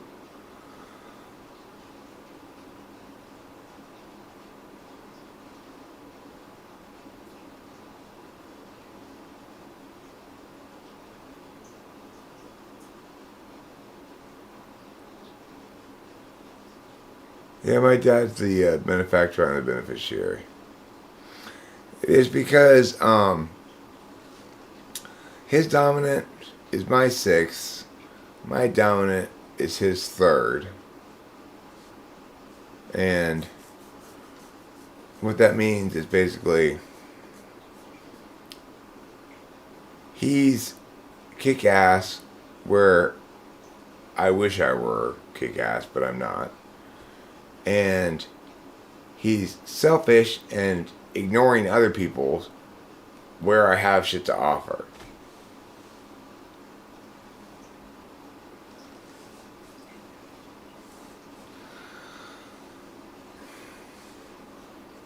So the thing is, it's a good relationship for me because that's our actual relationship. Like, I'm comfortable with getting to be, with being the beneficiary, and it's like, I'm not trying to fight for, I understand the dynamics of the functions, and I understand the ways in which I'm literally unable to provide anything of use for my father in a number of different ways. Like, my ideas, or whatever they are, no matter how good they are, will always elicit an immediate response of, hey, I'm the one who comes up with ideas. Which is, you know, third slot any. Dominant any is more like, it's not so much that, hey, I'm the one who comes up with ideas. It's like, hey, I'm the one who can actually sift through all these ideas. Maybe we should stop rolling with meow, meow, meow before we sort of chill a bit. It's like when you're a dominant, you understand the larger frames of the matter, and you see other people just whatever your dominant function is. You see basically everybody else using it less well than you do. And when you shake your head at the world, you go. They're gonna say either they fail to operationalize your operational value, your tool function, or they're not getting what I'm getting through my dominant. That they're not getting, or if you want to critique them without sort of bringing yourself into the equation, you're going to say, they're universally, in some sense, not upholding my fifth slot function.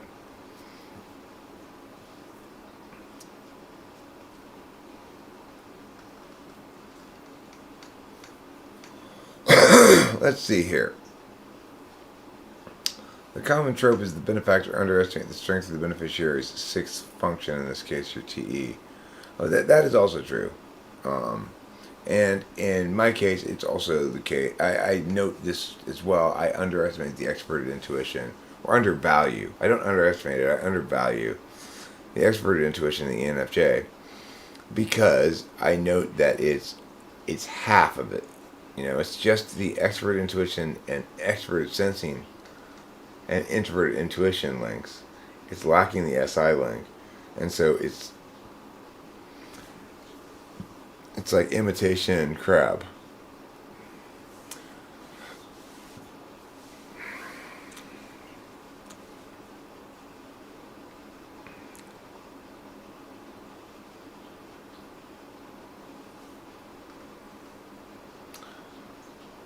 Jack Torrance, it's Christmas. Let's not be provocative in such obviously disingenuous ways.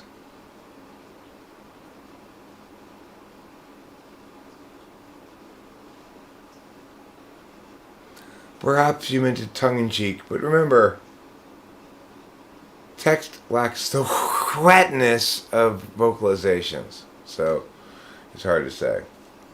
If I can't taste the wetness of your text, it's too dry for me.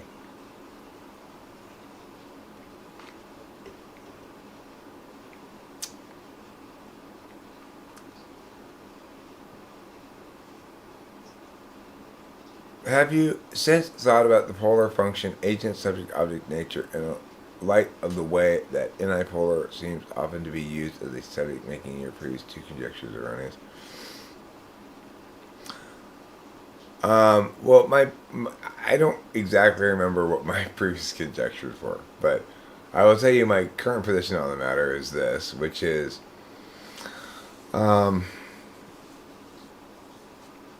like,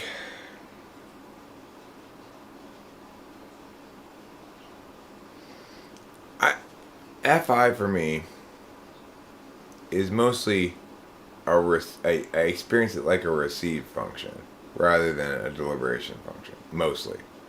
So when it's going well, I'm experiencing good feelings in the moment, and unless it's a big feeling thing, it's not going to lease a lot of headspace for very long, right?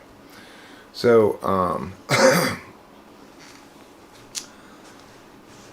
the thing is, FI is in fact a deliberation function, a way to figure out or calculate things, a way to avoid regret, a way to do harm prevention, and various other things that go into FI, right? So, in that regard, I'm using it wrong. I'm treating it as though it were a receive function when it's actually a deliberation function.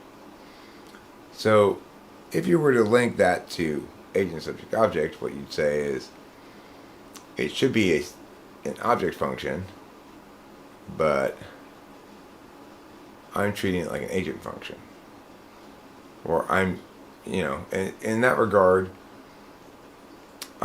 you could also say I'm only able to use this most stunted form of it is to say agency rather than object, meaning deliberation, which is what it naturally is, or potentially subject, which is like what happened tonight when I got mad when my boundaries crossed and I laid down the law. I had to because I was mad.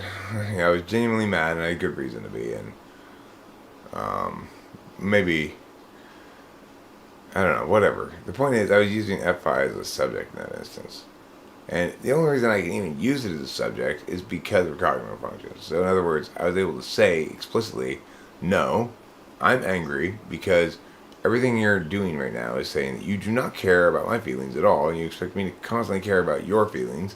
And right now I'm expressing very clearly what my feelings are and what I want and what my request is reasonable. And you continue to ignore me and cross this boundary, and I am angry now, you know. So the thing is, being able to say all that stuff and to represent it as what it is, it's not a justification. I'm explaining I have these feelings. They are anger. They are legitimate because you have crossed the boundary. I've very clearly elucidated. Very clearly voiced or laid out. I haven't necessarily justified it because my position is it's not the kind of thing that needs to be justified. I want to go do this now, and I don't want you to interfere, prevent me, interrupt me, whatever, right? So, and I give plenty of nice opportunities to not cross my boundary, and if the boundary crossing persists, at some point I'm obviously not anybody's little bitch, so I get mad. It's like my 8 comes out, and at that point I'm like, okay, I am now angry. And one of the things that makes me most angry is that I'm angry. Because I don't want to be angry. I'm trying to play the guitar. And so I'm double angry now. And you are to blame. And that's it. The thing is, I almost never do that. It can be shocking to somebody who experiences it because I almost never have to do that. But, you know, sometimes people get enabled in bad behaviors that could be extinguished simply by a fully legitimate thing that happened like tonight where I said no, you know, it's like I don't care whatever else on this point. The problem is you not respecting my feelings, not the other way around. And if any word to the contrary is just going to make me more furious and fucking want to put my foot up your ass in even more.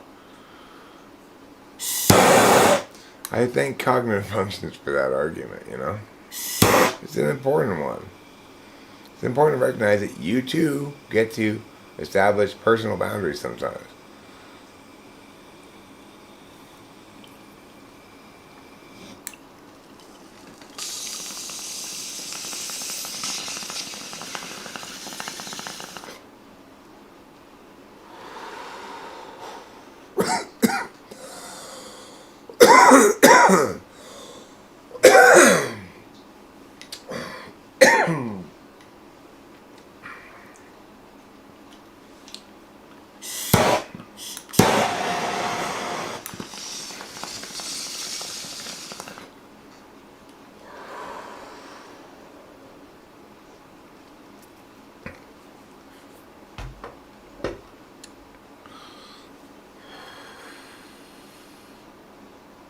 People have contributed to the system.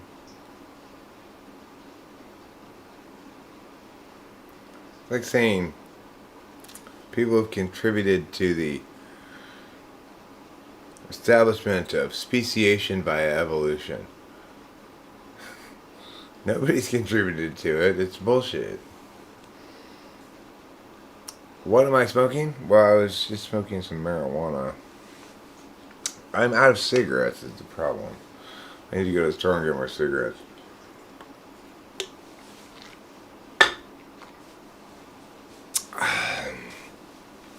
The problem with socionics is it thinks that it's something like a wiki, right? Where you can add different things and these dichotomies and these mechanics and maybe this model, maybe. I mean, if you're not distinguishing between, if you don't know what you're doing in the first place, like what would success look like? What are the parameters that something must meet to qualify as a success? And those parameters need to state very, very clearly. It must exclusively be true of all things that run counter to it. Socionics is comfortable with having various mechanics not explained as either axiomatic or non-axiomatic. I mean, it's a disaster of a bunch of TI that's absent any meaningful framework. It's TI run amok. Socionics is TI run amok. You know, Dave's superpowers is TENI run amok, I think. I'm not sure what the fuck that is. C.S. Joseph is NI polar run amok.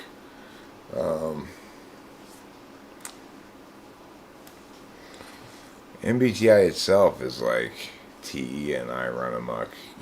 Let's just call these perceiving types judges, because, well, in terms of their utility in the workplace, we could treat them like judges. Okay, well, that's still not what they are, right? They're perceivers. Yeah, we'll call them judges. Because why again? Because we don't care about you, just your utility. Oh, thanks, TE users. Thanks, that's lovely. That is absolutely lovely. You're such lovely people. Thanks, Myers and Briggs. Thanks for reducing all of humanity to their occupational utility. Boy, did we really need that, you know? That was some helpful wisdom from our friends Myers and Briggs, contemporaneously known as MB. Where am I gonna put this thing so it's safe and good? Oh, that's right, it came in this little tube.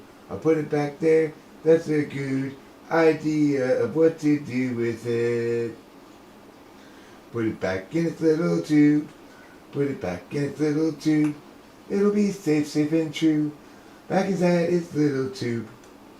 That's where things like this go. They go inside a little tube. Because little tubes are super cool for putting things like this inside of them. Okay, good. It's in its little tube now. I'm putting this up here over there. I'm done with that for the evening. I'm going to put on intermission music. And I'm going to ask you guys if you could possibly do so while I'm absent. Would you mind, if conceivably possible, could you possibly chat among yourselves while the music's playing?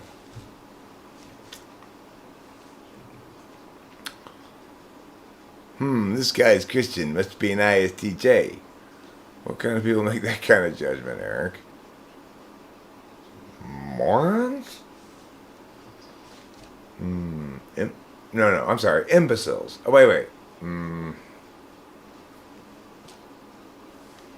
Severely developmentally delayed? Profoundly retarded people. People who don't know anything about words? Monkeys and fish. Are those the people? Or those don't count as people, huh? Never mind. Maybe monkeys and fish are likely to do that, but they are not actually examples of people who are likely to do that, so non-topical answer, my bad. I don't mean to disrespect your question by giving you a non-topical answer.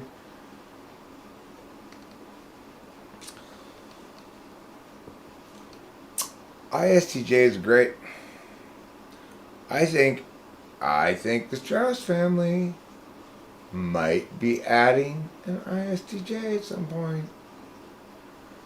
Who is this ISTJ the Strauss family might be adding? Oh no, it's not me. No, it's not Rachel. Nope. Not Cameron. Good guess though. But no. He's not going to marry into the family or anything. Who might this special ISTJ be? I think Mr. Elliot, ISTJ as far as I mean, he's definitely an ISTJ. I think he may be, let me tell you this. Well, it's not that new. She's been going out with him for a while now. But at Thanksgiving, this is what I heard, that he's fine with taking Delilah's last name. Now, since Delilah is the last of the Strausses, she needs to carry the name forward. And she's a big proponent of this, too. This is her leading this charge on this. He doesn't care because he's got multiple siblings. So, anyway, that earned Elliot a lot of points with me when I heard, oh yeah, it's fine, I don't care, I'll take your last name. That means the kid will also be named Strauss, which is the important part, right? I don't want my grandchild to have some stranger's last name. And that's fair. Unfortunately, I didn't bear a name-claiming gendered child in this patriarchal dystopia that we call woman-hating land. But, you know what? Hey, seize the new day. I'm gonna hope that Delilah makes it pay in the form of retaining the Strauss lineage by going matrilineal. Oh yeah! Matrilineal in the house. What? And now if I had a son, I'd be absolutely opposed to matrilineal. No chance of that flying if I had a son. Then patrilineal all the way. But since I have a daughter, absolutely, I've always been in favor of matrilineal. That's always been my choice. If you had asked me before my first wife became impregnated by my magical sperms, I would have told you right then, hey, I'm totally in favor. Matrilineal. Of course, you might say, well, then why didn't you take your wife's last name? And I would say, well, she didn't take mine either. My first wife didn't even bother changing her name. My second wife won't give it up. You got weirdos.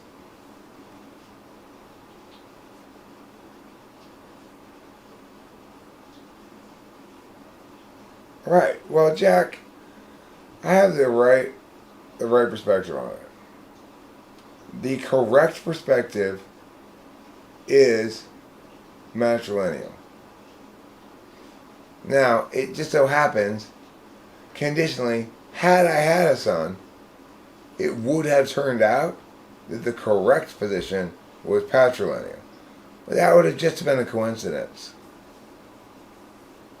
Would have just been a coincidence. It's just circumstances in the universe would have been different in some slight way that in fact would have been correct.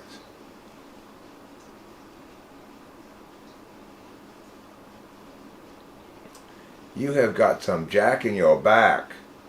That's another way of saying you got some junk in your trunk, which is another way of saying you got some rehind in your behind, which is another way of saying you got some rooty tooty fresh and fruity all up in your booty, which is another way of saying your buttocks is large and in charge of buttocks related affairs, which is yet another way of saying I would like to be appointed as the director of the Bureau of Indian Affairs.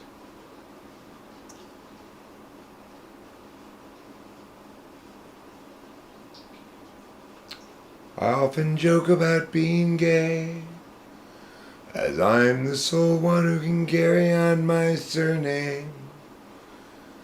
Don't joke about being gay. Just shop at Faggot Buffet. I mean, Fajot Buffet. I'm sorry. Thanks, Oliver. I've been working on it for years now. It turns out that the correct thing is what I want. I should have figured this out years ago. How much time I wasted thinking things were correct that I didn't want. Okay, I really do have to go get more cigarettes. It's just the infuriation of my fury at not having gotten them. Well, I mean, I couldn't really get them on my own. I was surprised when we got to the street. And I was like, "Hey, we made it. We're here. This is where we live. Amazing." Not that I was worried I was gonna crash. Like I said, I just didn't. I couldn't tell if I was going the right direction. Hey, remember this. The correctest part of you is the part deepest within your heart. And that's one to grow on, okay? If you want to know who's really correct, why don't you look at old Mr. Emotions? He's correct. Why? He's filled with juicy, true, authentic, absolutely luscious, wonderful, gushy emotions. Peter Dintici, can we share some dewdrops between us? I would like you and I to exchange dewdrops. I'll place one of my dewdrops gently on your tongue, and then you place one of your dewdrops gently on mine. Then we just gaze into each other's eyes for a while and taste the dewdrop. The flavor of your feelings is as rich as the color of the sun on an autumn day with an azure sky faded slightly by a beige haze.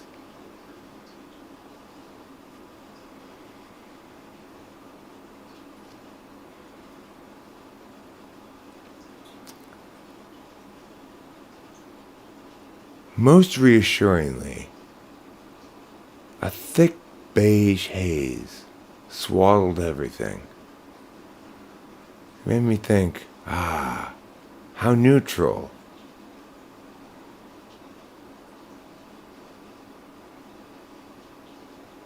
My hat makes you speechless? There's a new hat. Has the power of speech returned to you now? Or did the hat render you permanently speechless? Do you need help filling out your disability requests now that you can no longer speak? I'm glad it hasn't rendered you fingerless. You can still type words, I presume. I'm surprised that this hat has that side effect on people. Warning may cause other people to become mute. It should say that in there somewhere, because I didn't know I was wearing such a dangerous hat. Somebody better put a mask on this hat. They need to vaccinate this hat and put a mask on it.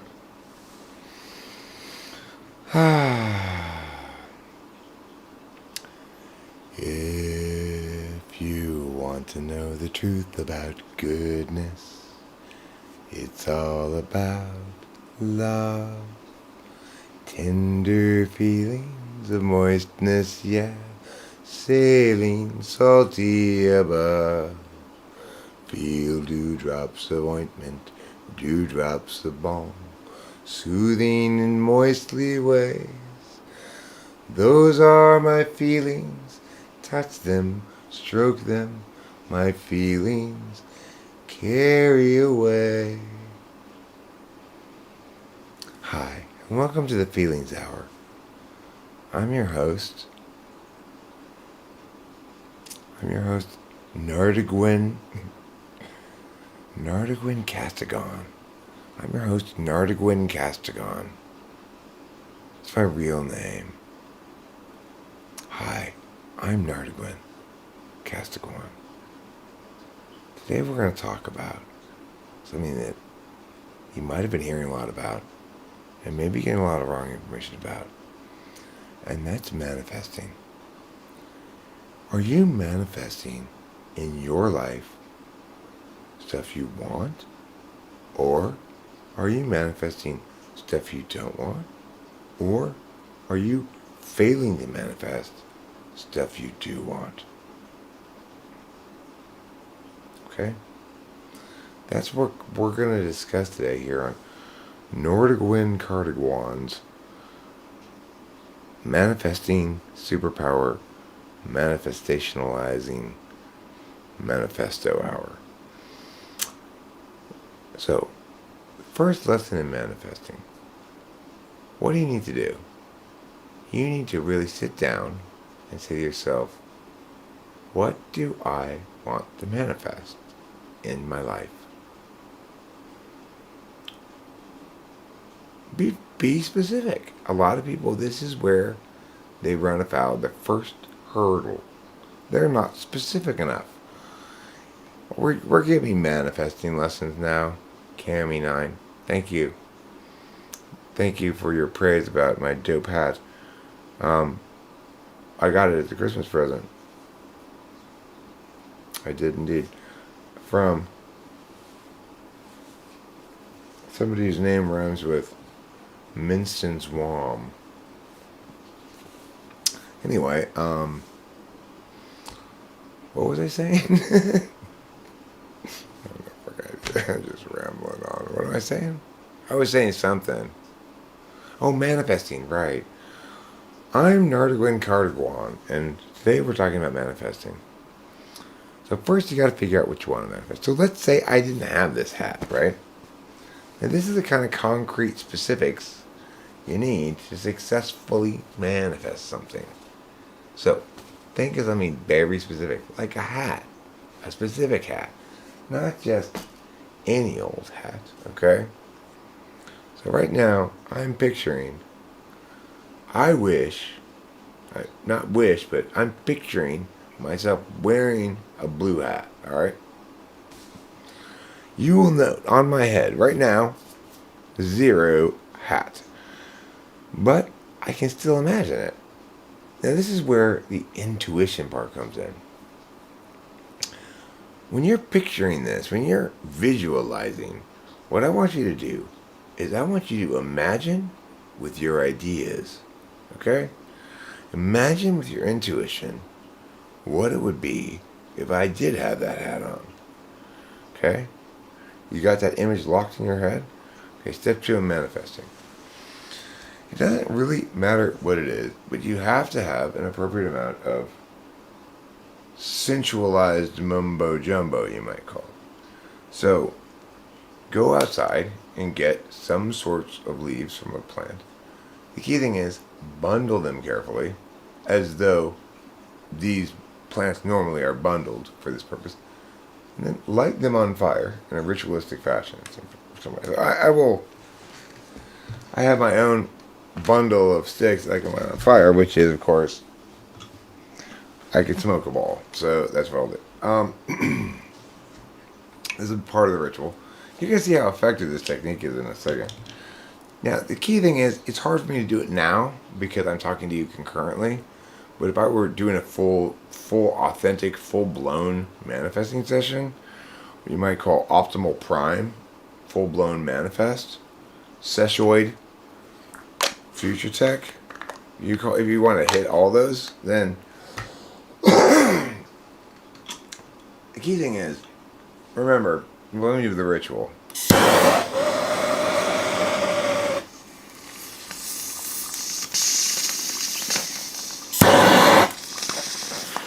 One is, you got to be paying attention to the manifesting, not the talking about the manifesting. Right now, I'm explaining it, so I'm getting less full blast manifest than I would otherwise get if I were just focusing on the manifesting instead of explaining it. So really, to the extent that I'm not manifesting right now, it's your fault, okay? Just to be clear. Not to blame you. Listen, I'm not blaming you. I'm just saying it's entirely your fault. So you're gonna have to just accept the truth, and that's okay. I'm not. I'm not saying anything. I'm just saying. And that really says a lot by saying a little, and that says something. So maybe consider that. What was I saying? Ah, yes, that's right. The importance of manifesting. So anyway, I did this. I smoked the bowl. I talked about picturing the hat already. I talked about the visualization part. I talked about that one. Yes. Okay, good. So I got the visualization. I got the smoke the bowl. Okay, what's the third step of manifesting? Okay, right. So you gotta wait harder. Is the thing. This is the part people don't normally get. They just go. You hear people say, "What's the third step?" Wait. Okay. But what if you're waiting and nothing's happening? Is your manifest a dud? Did you get a dud? Is your manifest not gonna work? Is your manifest gonna morph into a tranifest, in which you accidentally manifest something related to what you're trying to manifest, but not actually useful for your purpose? For example, you're trying to manifest a puppy, you manifest a dog bowl and collar, but no dog. That would be called tranifesting. Anyway, where was I with this? So step 3 is the waiting part. So here's the thing. The patented Eric technique of manifesting includes this key component of the first step. I will teach you. I will personally train you. And I myself am a disciple of Dr. Lionel Splinting Wolf Calico, famed Native American life coach. Well, 132nd Native American. Anyway, I will teach you the way to wait harder. And that is the key to manifesting. The thing is, for people who fail, it's so simple, and it was right in front of their face the whole time, and they miss it. What am I getting wrong? I say, what am I doing wrong? What is the problem? The answer is, you're not waiting hard enough. Don't wait longer, wait smarter, I tell them. Wait smarter. How do I wait smarter, they might ask. Well, I tell them, wait harder. Then maybe the light bulb clicks. If not, well, that's why you need my $1,000 seminar called Learning to Manifest by Waiting Smarter, by Waiting Harder in Mysterious Ways. Who wants to sign up for my symposium? What a frightening door opening that was. Oh, sorry. It's okay. I was just startled. So startled and taken aback that I said, what's that, for a split second before I actually did. And I realized that's probably just Rachel. Who else would it be? Anyway. I like your manifesting tips. Thanks. Did you realize you tried manifesting before? What? Have you ever tried manifesting before? Yes. Have you ever failed at manifesting something? I can fix it right now. Please do, because I seem to fail at it. Okay, the problem is you tried waiting longer when you should have tried waiting harder. Or, at the very least, waiting more broadly. Waiting more broadly, so like maybe your weight length was fine. You see, the thing about waiting, if you give it an inch in the length department, it's gonna take a mile. So you need to cooperate with and give it somewhere, but you don't want it to take longer, right? So you give waiting in the area of strength and in the area of breadth, depth. I think surface area as well. Surface area is a big deal in this manifesting. So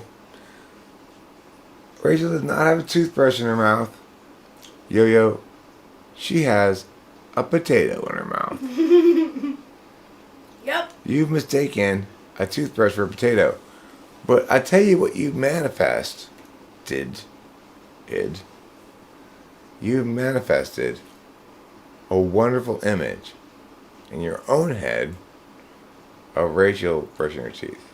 Aww. only to suddenly have it replaced by a new image of Rachel eating a potato.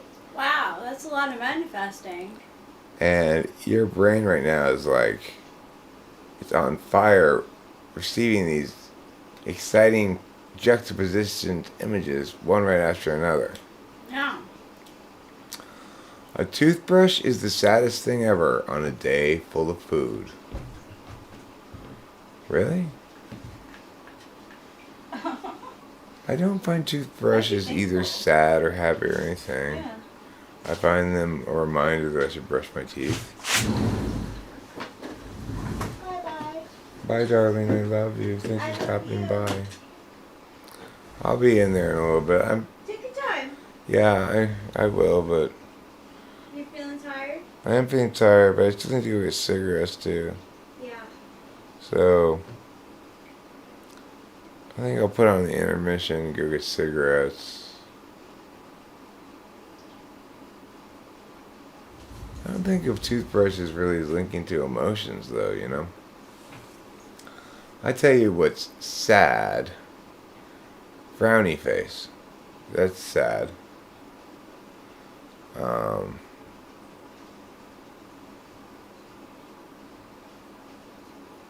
We're having a man festival. That's right. Although we prefer to call it a Huper Child Festival. Because we don't support the patriarchy. It's not man, it's human. But it's not human, it's Hugh child. It's Hugh person. But it's not Hugh son, so it's Hugh per child. Hugh per child kind. We are all part of Hugh per child kind. Every man, woman, non-binary, and hermaphrodite, every age and race and creed. We are all Hoper children. We're all Huper children in the eyes of the non-gendered deity.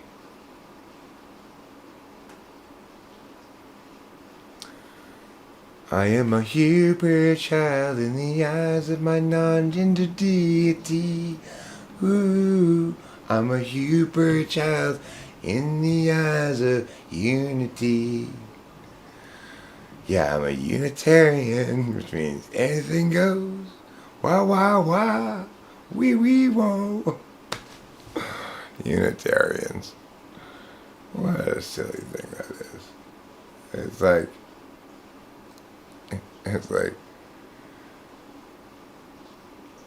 NFPs gathering together to mutually affirm their spiritual curiosity.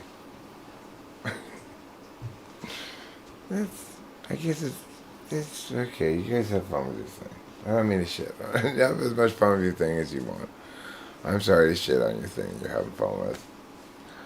I am not having an existence which includes cigarettes right now, and this is really not. I don't like that. I wish that reality would go away. I need to leave the house, though, to do that. America did it again. Well, that's what we do here in America. We do things over and over again. Look, when the world needed a clear hegemon, they turned to America, and America was there. When the world, desperate for a savior, reached out to a peaceful land, we responded, militarized, and saved the day. America. When the Middle East said, please, put an Israel here, who responded? We did. Here you go, Middle East, we said. Palestine, you're the lucky site of the 1940 whatever to now, Olympic Games called for Israel. Here you go. But that's our cut. Oh, no. You are now honorary Israelis. You can enjoy the honor on the other side of this wall.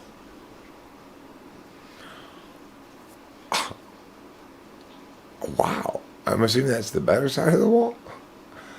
Actually, no. It's the worst side of the wall. Oh. America, let's go intervene in others' affairs. You know what I think we should do? We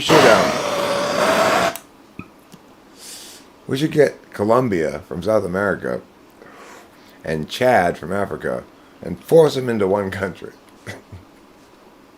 That'll work. We'll call it Colombia Chad. Chadumbia. Chadumbia is better. Who is Brandon? Well, if I'm not mistaken, Brandon has a very close relation with your mom's face. Namely, it's this place where his ejaculation shoots out from outer space. Splatter, splatter, splatter. Your mom goes, oh clatter. I've got to applaud this surprise. Based Eric.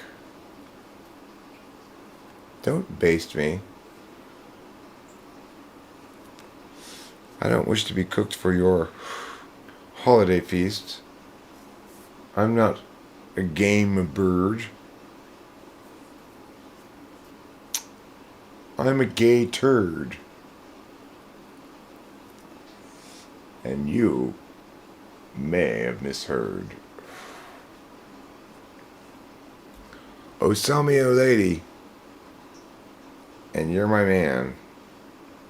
So says Celine Dion. So saith all. So say us all. Based means truthful, aware of truth. I see. I'm glad you found that based.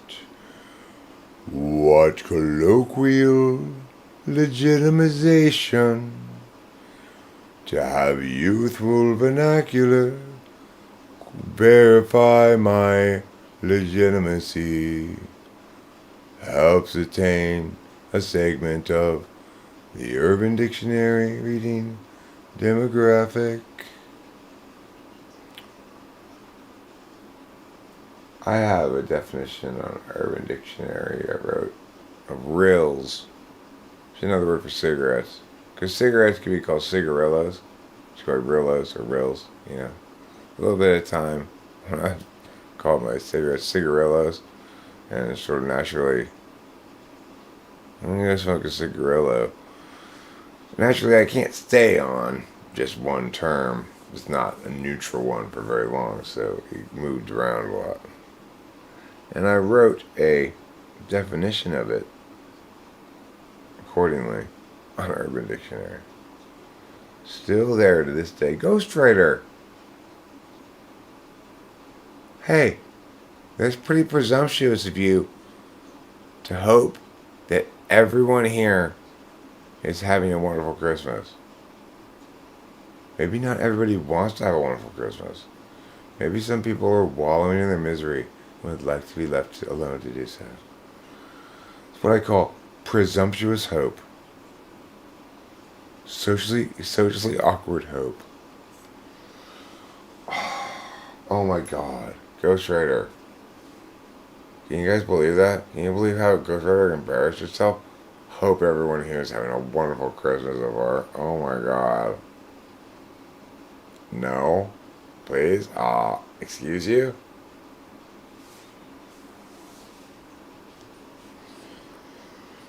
Excuse you is one of my favorite all-time expressions, you know.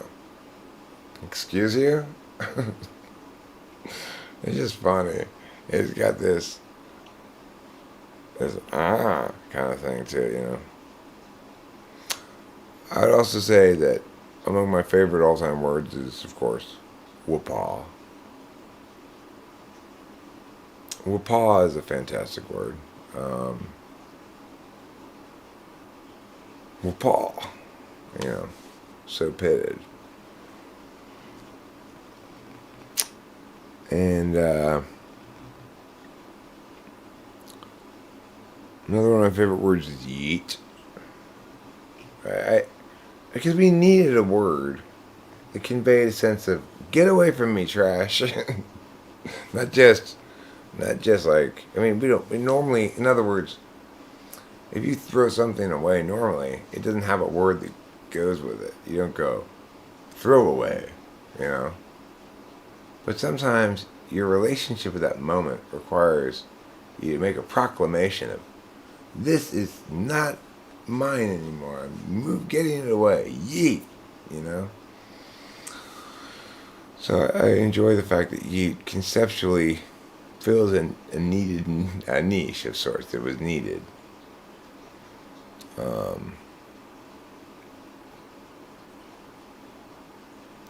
I like the term Rari, which is short for Ferrari. And I like the word smash for making the sexual intercourse act. And I like to combine the two and talk about smashing in the Rari. Because if you're a young person and in the rap game, from what I understand, you will experience smashing in the Rari. And I'm anticipating that Rachel and I will find it not nearly as comfortable as the bed, but I think that we both feel like we deserve to live as rap stars do and smash in the Rari. And afterwards, after we finish our bottle of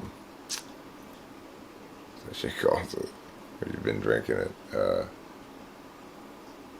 sparkling apple juice stuff. I forget what it's called. Anyway, after we finish that, just eat out the window, you know. And then, if we can remember it, we'll say that thing that girl said on Dr. Phil. Like, catch you outside or something. What was it she said?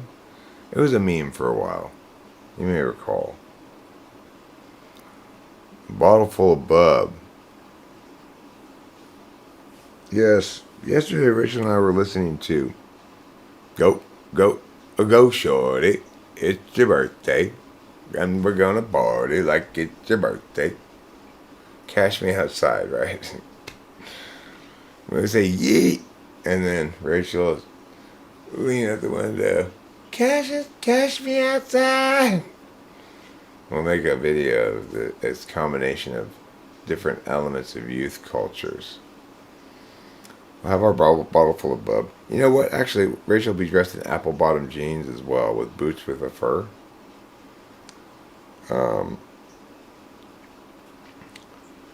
Additionally,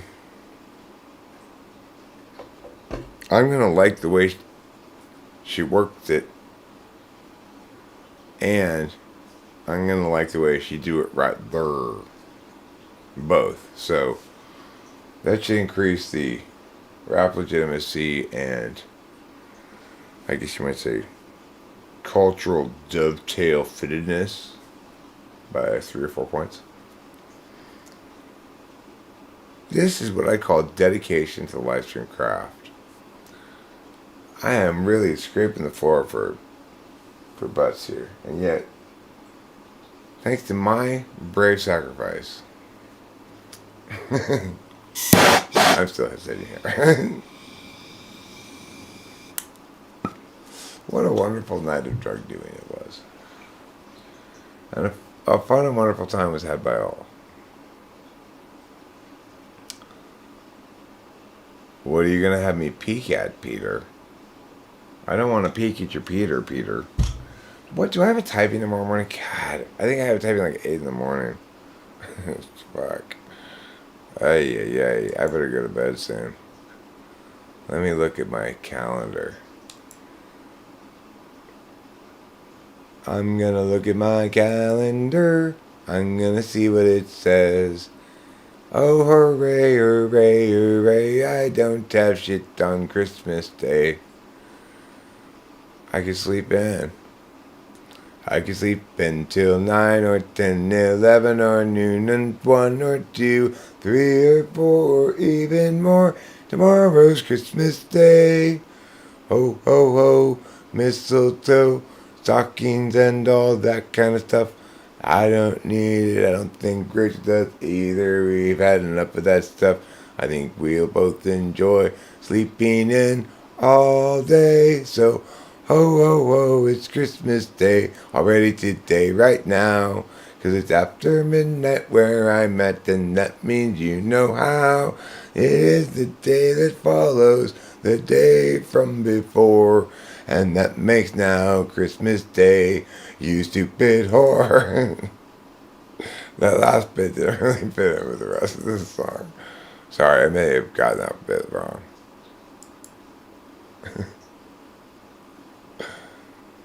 Who do you think got his name from the book Think and Grow Rich? It's 2:45 in the a.m. Oh yeah. That's the time in the club where everybody says, what? It's 2:45? What? That's what they say in the club.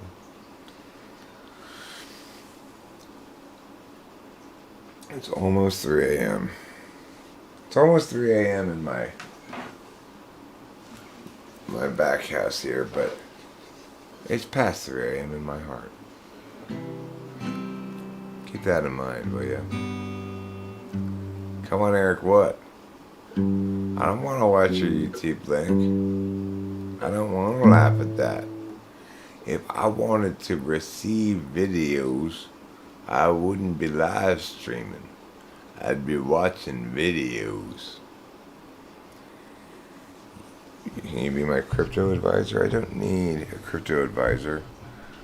I need to have money to invest and stuff, and impetus to do so, I guess. So, shh. Just listen to the sound of the wind in your ears and know that it's my penis. Okay? It's a very cloudy day in Los Angeles. And today we run out of time. Struggles past, troubles still to come. The day is nearly done. Someone buy us some more time.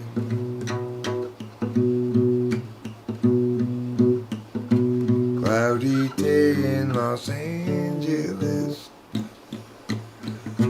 Cloudy day in LA. I'm a sort of evangelist, but I've got something to say. Life constrains the big forgiving to those who lie awake all night, and voices they'll give in. They'll try to sap your will to fight, but whether I means goddamn noise is sort of based on what I see. I had 3 today, or yesterday. I got those done. I thought I was going to take a nap. And then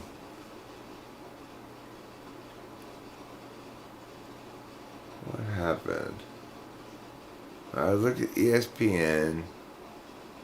There wasn't really any games on or anything. And I looked at the comments. There wasn't really much going on in terms of comments or views, really. Any videos that were like shooting up that were exciting. So I was just like, there wasn't really anything to do. I tended to. And I said, let's stream. And we were streaming. And that's when we got a call. It might very well qualify as a Christmas miracle. That's a Christmas miracle.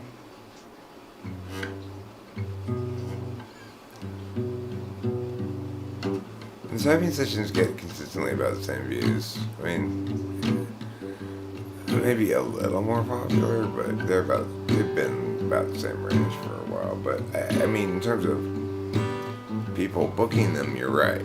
I'm not sure about in terms of them as videos. I've never had this many people book typing sessions in a month. This probably equals more like 3 or 4 regular months combined. It's awfully good and awfully fun.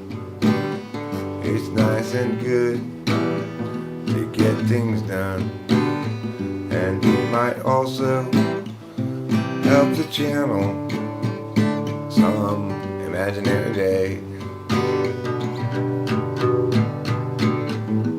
I think I maybe ought to reduce the price long term and see if I do more typings that way, substantially enough to make it more than break even in total. I guess we find that I don't really keep that as a priority, those kind of metrics, although I tend to ignore them, see, and that's okay. That's just me being me.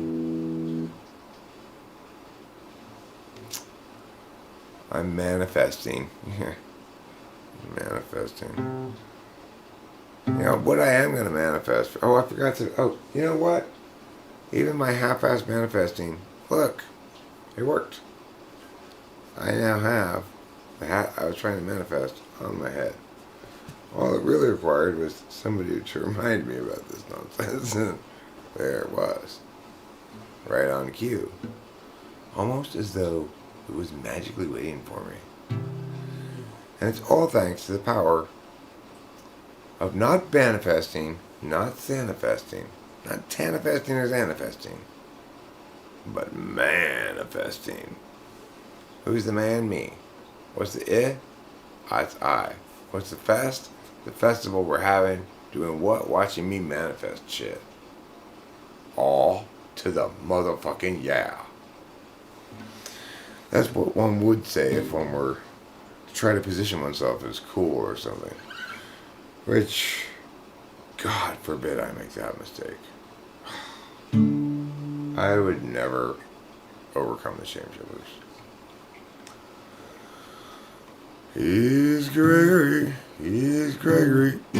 in disguise, hands in his pockets. Whoa. He's what now, her? He's Gregory, in disguise, hands in his pockets. Now he's walking down the drive, averts his eyes. He doesn't want you guys to realize that he's Gregory, in disguise, hands in his pockets. Drive, averts his eyes. He doesn't want you guys to realize that in disguise, he hates the lies, wants to confront the men, always telling them every time he tries, they only run nine. Again he is denied chance to yell at them. My voice is so shot. Bridge brings a new approach. A trickly hill try to encroach up on the guilty, then perhaps he'll get the chance to yell at them. My voice is too shot to sing at all. I'm so fucked up I can't even sing. Well, that's what I get for deep throating all those guys tonight, I guess. Hell on the vocal cords, but heaven on the taste buds.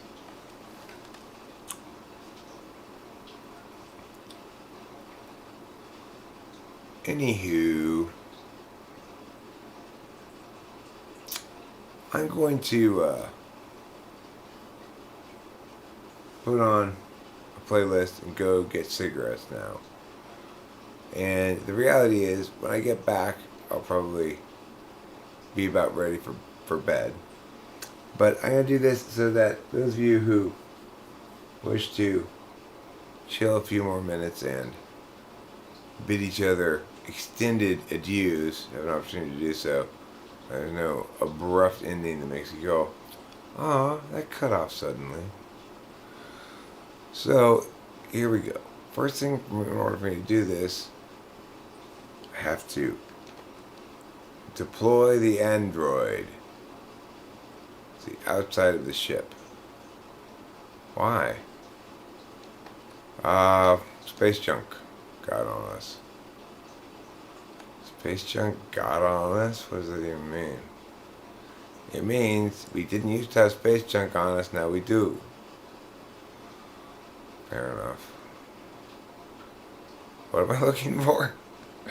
No idea. Oh, that's right. Now I know what I'm doing. Here we go. I remember. I was there. When you cried out and said, "Ooh, will pedantically answer my questions," I was there. When you said, "Oh, will seem almost certainly delusional as self-aggrandized certainty," I was there to fill that role. You're welcome. What am I doing? Oh, the wonderful, wonderful world of drugs. I'm off to see the druggist. The wonderful druggist of drugs. I'm off. Something like that. Or some such nonsense, you know. It's a very cloudy day in Los Angeles. Piggity pow.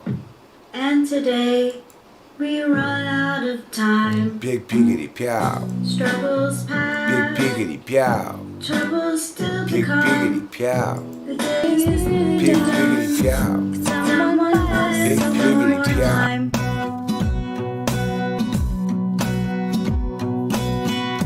Cloudy day in Los Angeles. Cloudy day in LA. I'm no sort of evangelist, but I have something to say. It's a very rainy day in Los Angeles. And today, we hope for more time. Struggles past, troubles still to come. The day is nearly done. Could someone buy us some more time?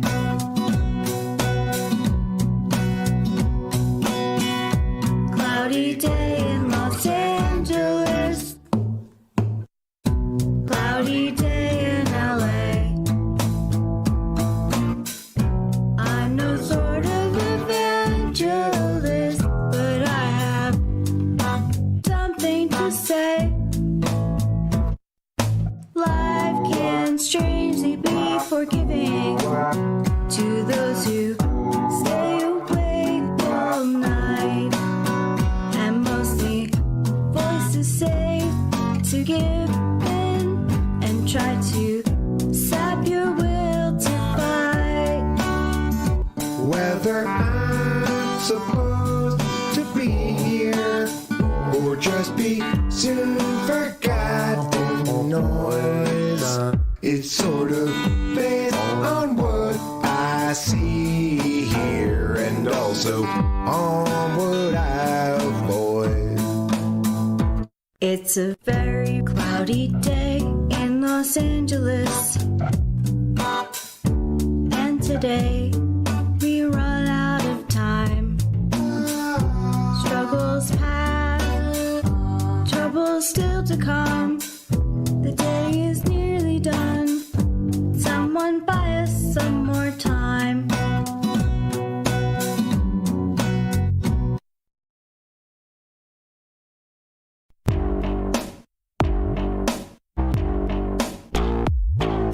Seems like years that I've been pressing forward in this barrier area, which precludes me from progressing past this point.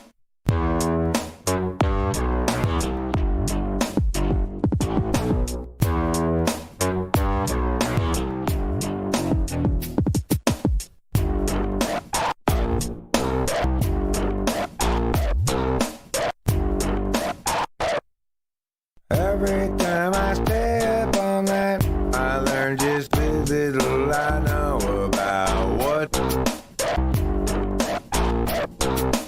Every time I step on that, I learn just as little I know about what. Seems like years that I've been pressing forward in this barrier area, which precludes me from progressing past this point. Wherefore art thou, Borneo? And wherefore were you Guam? What for did you get thorny though? Did you have another fight with mom? When so forth cometh that, and whosoever is that on its back. Every time I step on that, I learn just as little I know about what paranormal stuff. Every time I step on that, I learn just as little I know about what paranormal stuff.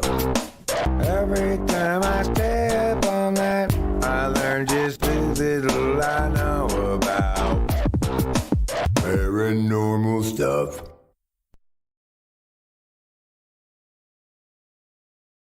He's Gregory in disguise.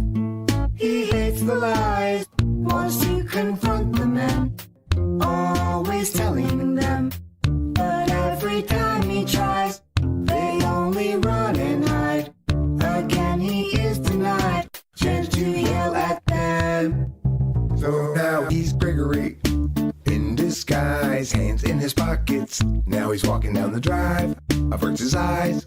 He doesn't want you guys to realize that he's Gregory in disguise, hands in his pockets. Now he's walking down the drive, averts his eyes. He doesn't want you guys to realize that bridge brings a new approach. Sneakily he'll try to encroach up on the guilty, then he'll finally get his chance to yell at them. He's Gregory in disguise, hands in his pockets. Now he's walking down the drive, averts his eyes. He doesn't want you guys to realize he's Gregory in disguise, hands in his pockets. Now he's walking down the drive, averts his eyes. He doesn't want you guys to realize that He's Gregory in disguise. He hates the lies, wants to confront the men, always telling them. But every time he tries, they only run and hide. Again he is denied, chance to yell at them. he's Gregory in disguise, hands in his pockets. Now he's walking down the drive, averts his eyes. He doesn't want you guys to realize he's Gregory in disguise, hands in his pockets. Now he's walking down the drive, averts his eyes. He doesn't want you guys to realize he's Gregory in disguise. disguise, hands in his pockets. Now he's walking down the drive, averts his eyes. He doesn't want you guys to realize he's Gregory in disguise, hands in his pockets. Now he's walking down the drive. He's Gregory.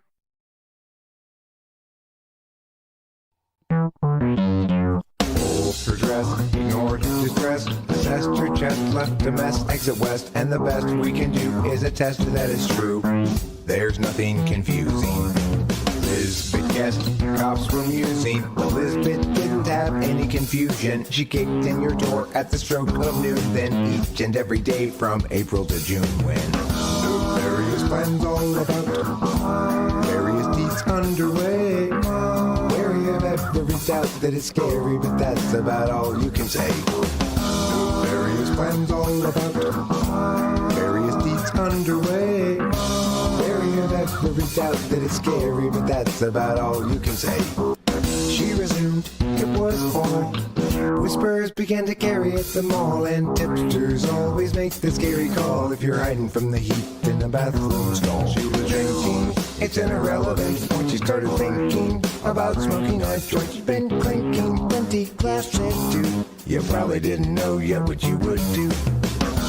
Various plans all about various deeds underway. Wary of every doubt that it's scary, but that's about all you can say.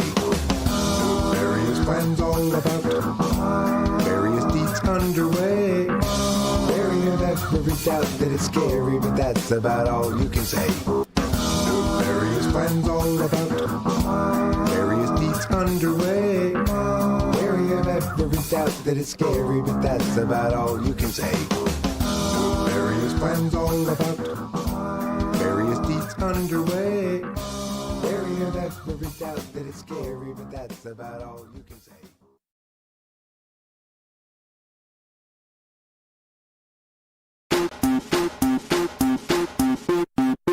Well, there's a herd of cattle and a flock of birds. School up fishes, it's a spew of words. A campaign of battles, a collection of churns. 'Cause farmers milk chattel for a cup's worth of curds, and a lip flap of tattlers telling on burn for disrupting the arrangement of a blossom of ferns. Confers a shameful burden that burn deserves, or so say the tattlers telling on burn.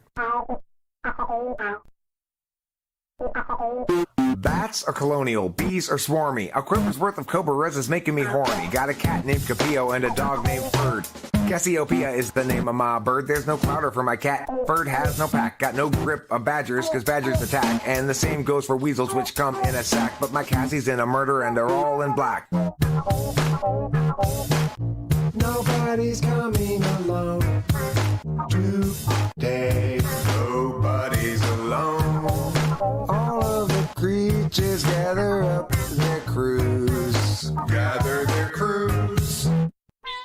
You lions, your pride, exaltation, a doves, a downfall, a slides, and one pair of gloves. There's a pot of whales, bristol grace, spots of nails, swaffle snap the jays, frown of fails, canamace, town of jails, whole crash of rhinos, and a knot of toads. Porcupines form a prickle crowd in the roads. Drive a drove of pigs and yoke a team of oxen. Save a smack of jellyfish caught up in potsum.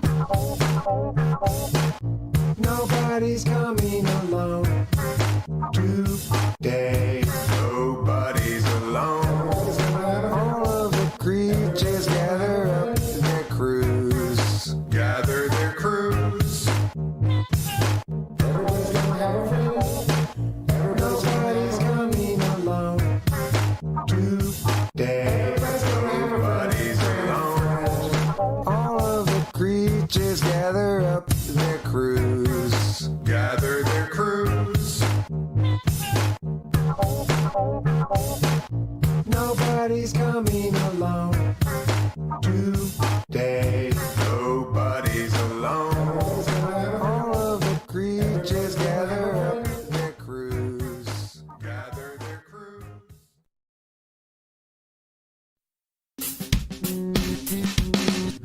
Oh, he came here with her. And what's the big problem that you can't endure? You seem so sure it's not appropriate blaming to blame things on Scott.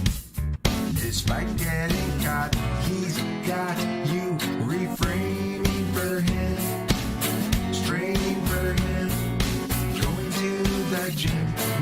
yourself good enough again.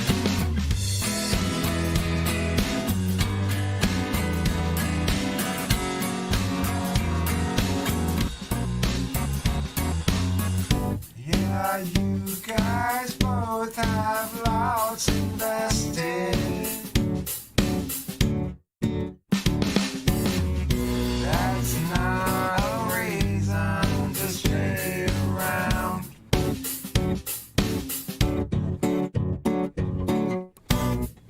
Through the years, you've both been tested.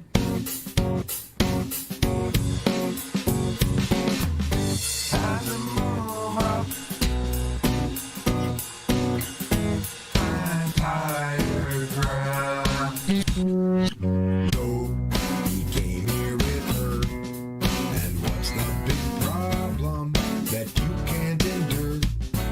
You seem so sure it's not appropriate claiming to blame things on Scott. Despite getting caught, he's got you reframing for him, straining for him, going to the gym, make yourself good enough again.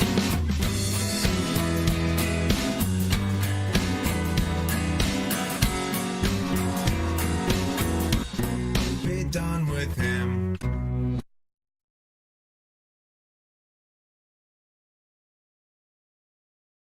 God damn it, we were promised a plague. Bodies in the street.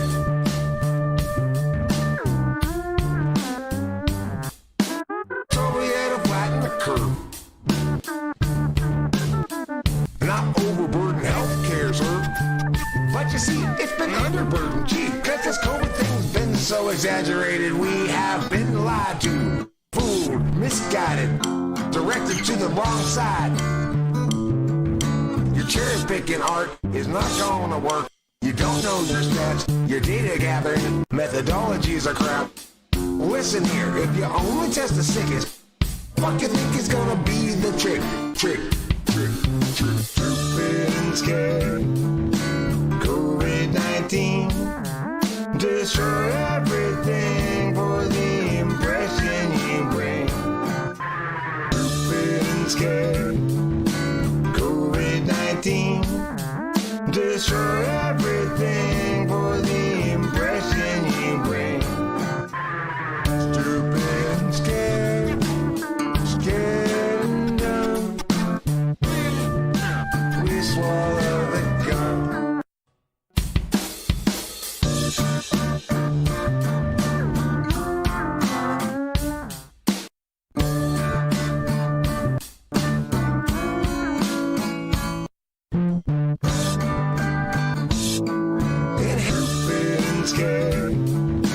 COVID-19 destroy everything for the impression you bring.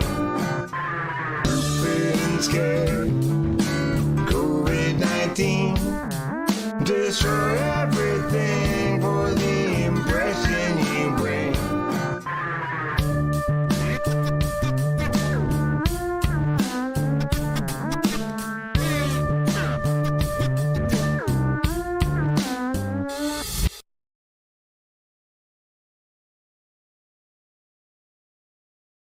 The dummies, arrest them, though that's dumb too, but they ignored my questions, I felt glum. They need to listen, pull out your gun, shoot 'em or miss 'em.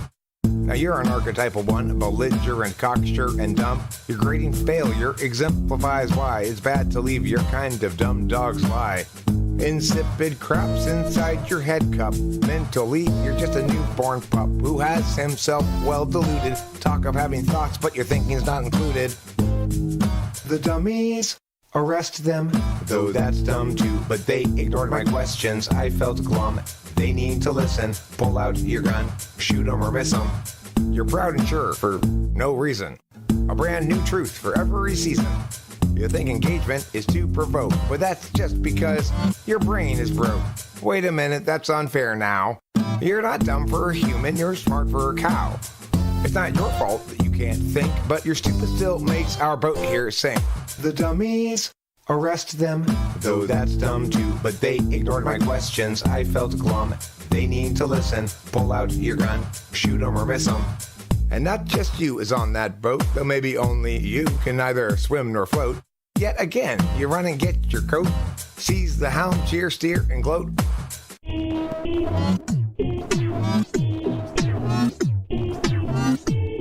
Captain. When your dunning goes full-blown Kruger, then your dunning becomes a loaded Luger shoved into our lips and teeth. You crash our boat upon the reef. Pick a peck of Pikachu calmly.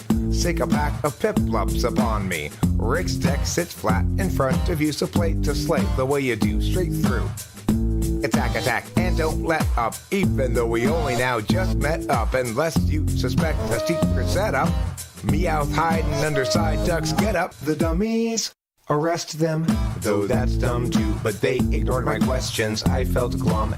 They need to listen. Pull out your gun, shoot 'em or miss 'em. The dummies, arrest them. Though that's dumb too, but they ignored my questions. I felt glum. They need to listen. Pull out your gun, shoot 'em or miss 'em. The dummies.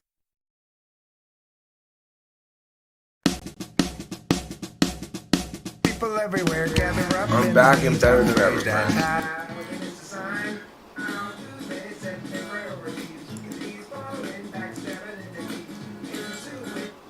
If you thought every minute before this one was a non-stop roller coaster adventure of action, well, for the next couple of minutes, you're gonna experience a reoccurrence of that kind of high adrenaline, high intensity action that we had going on before I left to get cigarettes. But only for the duration of approximately one cigarette. Let's discuss a little bit of the reasons why this is the case. Number one, I'm tired. Thank you, Jack Torrance, for saying those are good songs. I appreciate it. Your words of affirmation have reached my ears. You bedazzled them with your kindness.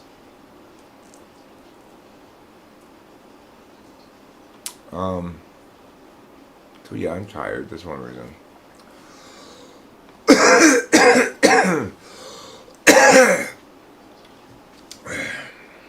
Another reason is I took a half one of these muscle relaxers.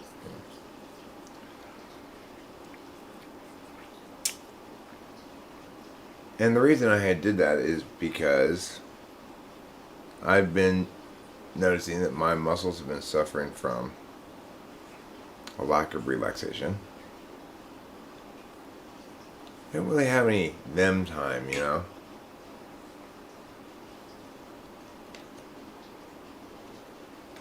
Muscles are like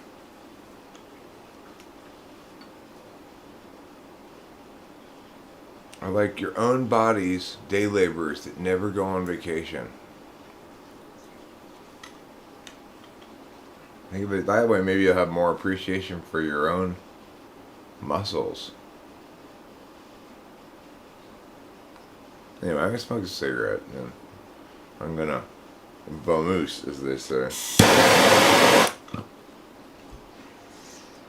Maybe while I'm smoking this cigarette, I'll play you a smoking beat. Let's see.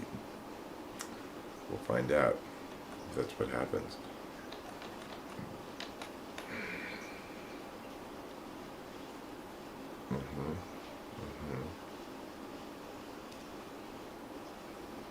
There's no kick in that one though. That's the problem with that one. I see. How about this one?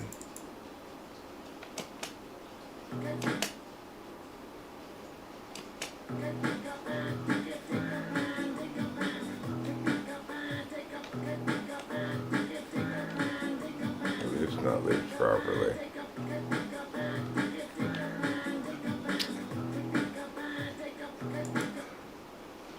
I don't have it looped properly. Okay. Well, that's okay. That's okay. Hey, let's not get upset. Let's just relax. Try it again.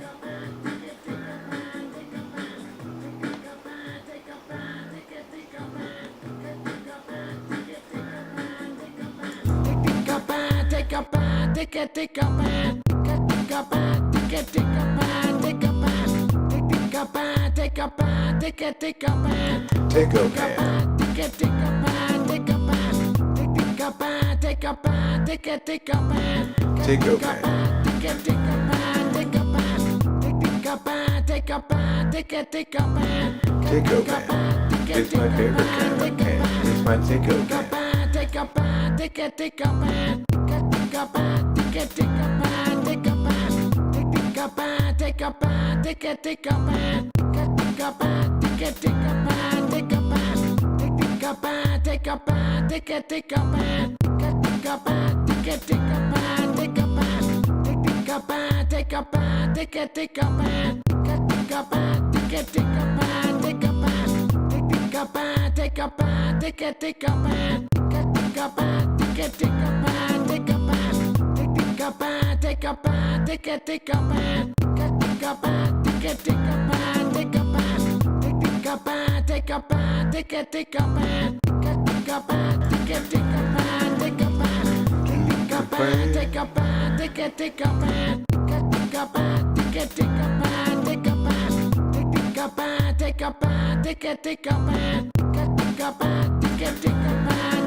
Whether your night is made up of tick-a-pans or picket-hands, you're enjoying this outro cigarette music with me, host Eric. Right now I can't hear the tick-a-pans, but I bet my voice falls somewhat in time with it somehow in ways that make it sound like I'm trying to talk kind of over the music. We'll find out after I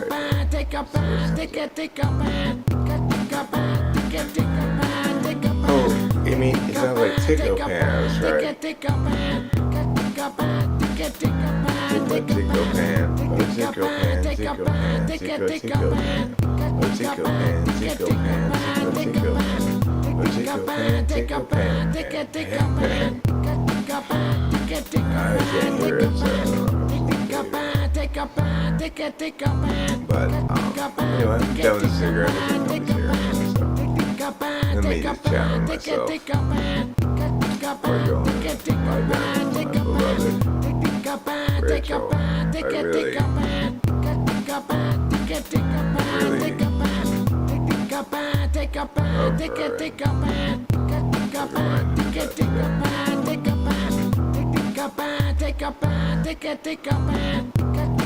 She's a wonderful lady.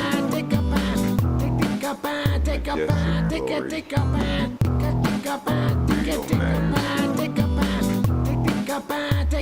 Regal majesty. And beauty. Imperious wonder. And glorious delight. Winter mom. Let me tell you something. I shit you not when I say the experience over there tonight was one of the more gratifying than like, I mean it was epic, like in the sense that it was magic mayhem, the same way that she's in magic mayhem. And Rachel was just this, it's like, there's not a single other human being in the world that's made to integrate into that. It's not easily done. You gotta be pretty definite in a day sometimes, it was amazingly gratifying watching Corey and Rachel geek out over Elsie's songs together.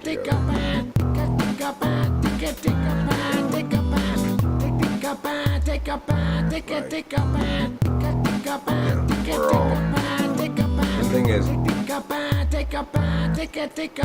it's great to be able to attain that level of magic mayhem within a reasonable time frame. So the old Magic Mayhem, it was on time frame with a capital MBTI, which is really extended compared to what we want to call it.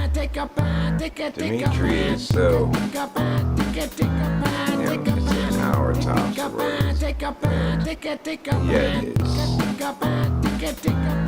can be quite powerful drug.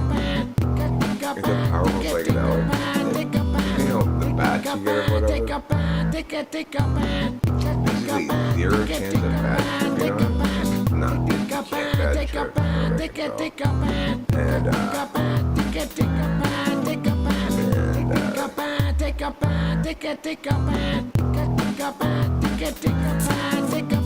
it's just like it was joyous.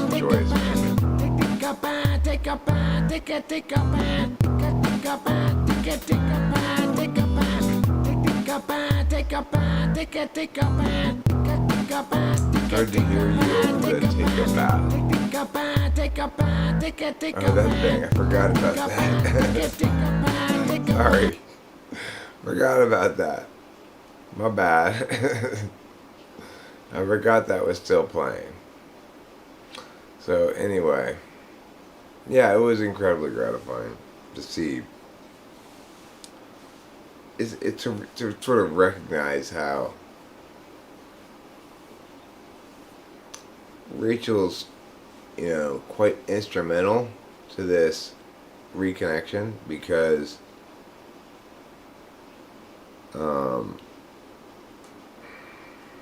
it's complicated, but I don't really want to get into all the details of it. But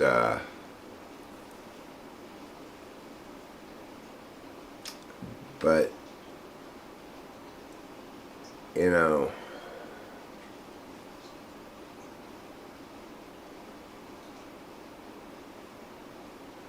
Rachel's a saint among men, as they say. She's a great person, fantastic. That's the main. If I had any takeaway from, if I learned something from drugs, I really was felt tonight oh wow, I'm really lucky to have Rachel, and she and I are incredibly compatible and at peace and on the same page, because most relationships aren't like that. None of mine before this one, and none of hers before this one have been like that. And sometimes it takes some drugs to knock the feels out of you. You know what happened? Now it makes perfect sense. My emotions had been stuck in my body before. Fortunately, Dimitri knocked them loose, right? Apparently my emotions had been stuck in my body.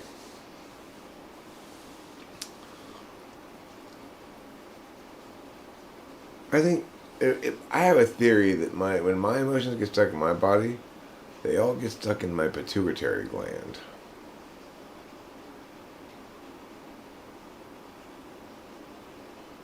If you aren't eating pituitary glands all day, what are you doing?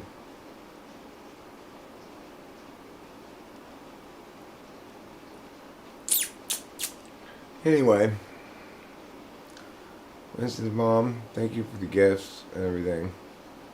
We greatly appreciate you. You are appreciated and loved.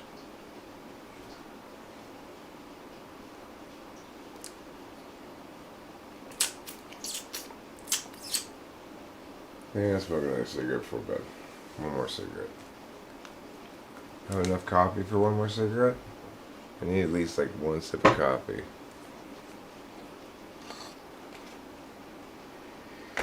Yeah. As an SI person, sometimes helps me to see my own relationship side by side with another relationship to really have it sort of experientially hit home again, because you get this recency bias where I don't really remember. I don't remember feeling stuff that much, so it's not like I really remember the experience of feeling bad in my last relationship or something, or even the experience of the contentiousness and the difficulties and the suffering and stuff. So most relationships have some of that, they got some of that shit going on at least. And when you see some of it in front of you, then you go, it made me remember how all of my previous relationships had always had some of this, like, failure to be on the same page. That, like, I was never really, originally I don't go out a lot to, like, group things, but, so we don't have an opportunity to have the experience very much, but there's this thing of, like, looking across the room at your partner and knowing that you're just on the same page, and you both are, you can trust each other on multiple levels that is only even possible if you've got some kind of cognitive compatibility to begin with. That's like a prerequisite, Where it's not enough, a lot of other factors come into play. I mean,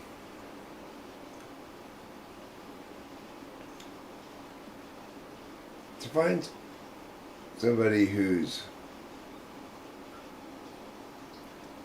like very, very, very like feminine and loving and like soft, right? And also who knows how to party, alright? It's a tough combination. Tough combination to find right off the bat. It's got to be authentic. You can't fake. You can't fake one party with me. You're not going to last long.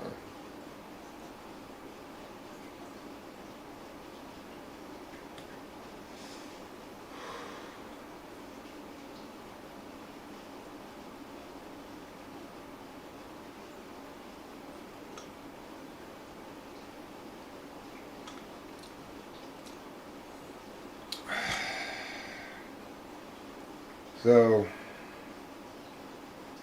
it was great. It was this great thing where Rachel got to experience the mayhem in all its full glory. Like there was nothing inferior about this mayhem.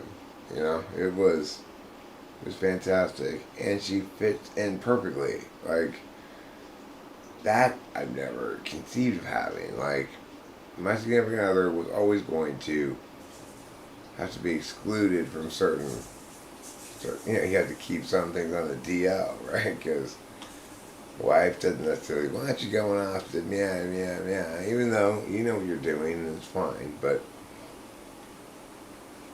that's why I need somebody who both, like, Rachel has this perfect balance that I think I generally have as well, between fiendiness and realism.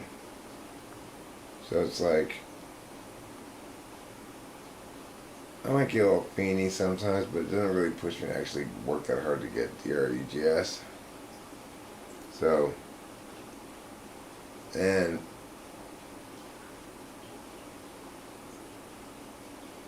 what? You know who else was there? Funny you should mention. The other two people who were there were a gentleman named Armando and his girlfriend, who is Capillo. Yes, that's right. Capillo was there. I was all like, you know, tripping out, and then who should walk in but Capillo? But she really let herself go, I gotta say.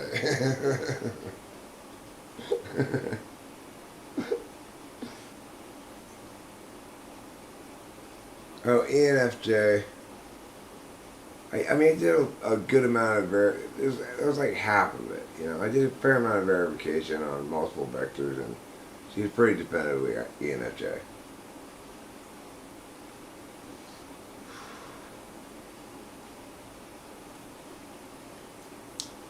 You know, there's this typing that I got wrong because recently that I gotta edit something out, and then I'll put it up. But I got wrong because you got in my head a bit, Rain, about trusting the t-tests. And when I try to sort of like, when I try to trust the t-test and go with my intuition, I got this person wrong. When I stepped back and looked at the actual results, it was all consistent with what I've been saying. It's just I had sort of lost faith in it for a second. The lesson I learned is this. And I think people in general, can't type other people with their intuition. It's not good enough for anybody. It's like Rachel tends to be right about people who are typing. I ask her often to ask a few questions and talk to them for a little bit, especially if I have a little bit of meow and I just want to sort of get her impression on it. And then I sometimes forget to ask her what her conclusion was because I'm an idiot like that.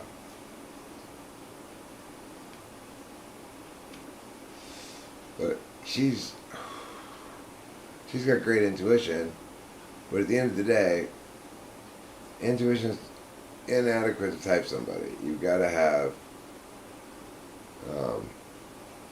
something. At least I do. I'm never going to be that right, no matter how good my intuition is on any given day, because my intuition is telling me, well, on balance, holistically, what is this person? And that means it's always going to sort of overemphasize affect.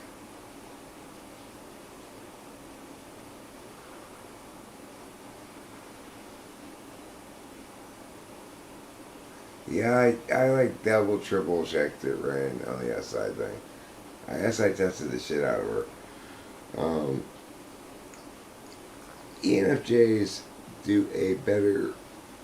ENFJs put some effort into mitigating their SI polar's appearance in a way that ENTJs don't. So ENTJs are blessedly easy to type their SI polar because they don't have any examples, they don't care that they don't, and they think it's dumb that you're asking them, and they're not afraid to tell you.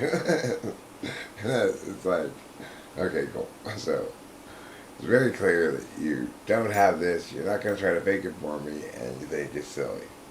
That's good. Fantastic. That's very clear.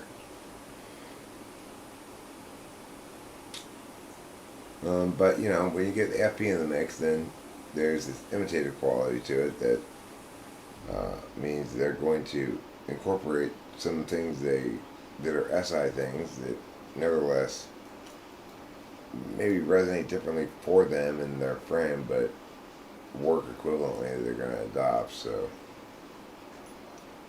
they're going to be able to tell a couple of anecdotes here and there, and especially if they've been thinking about it before coming in, you know. Although I was surprised, I don't think it was on the tape.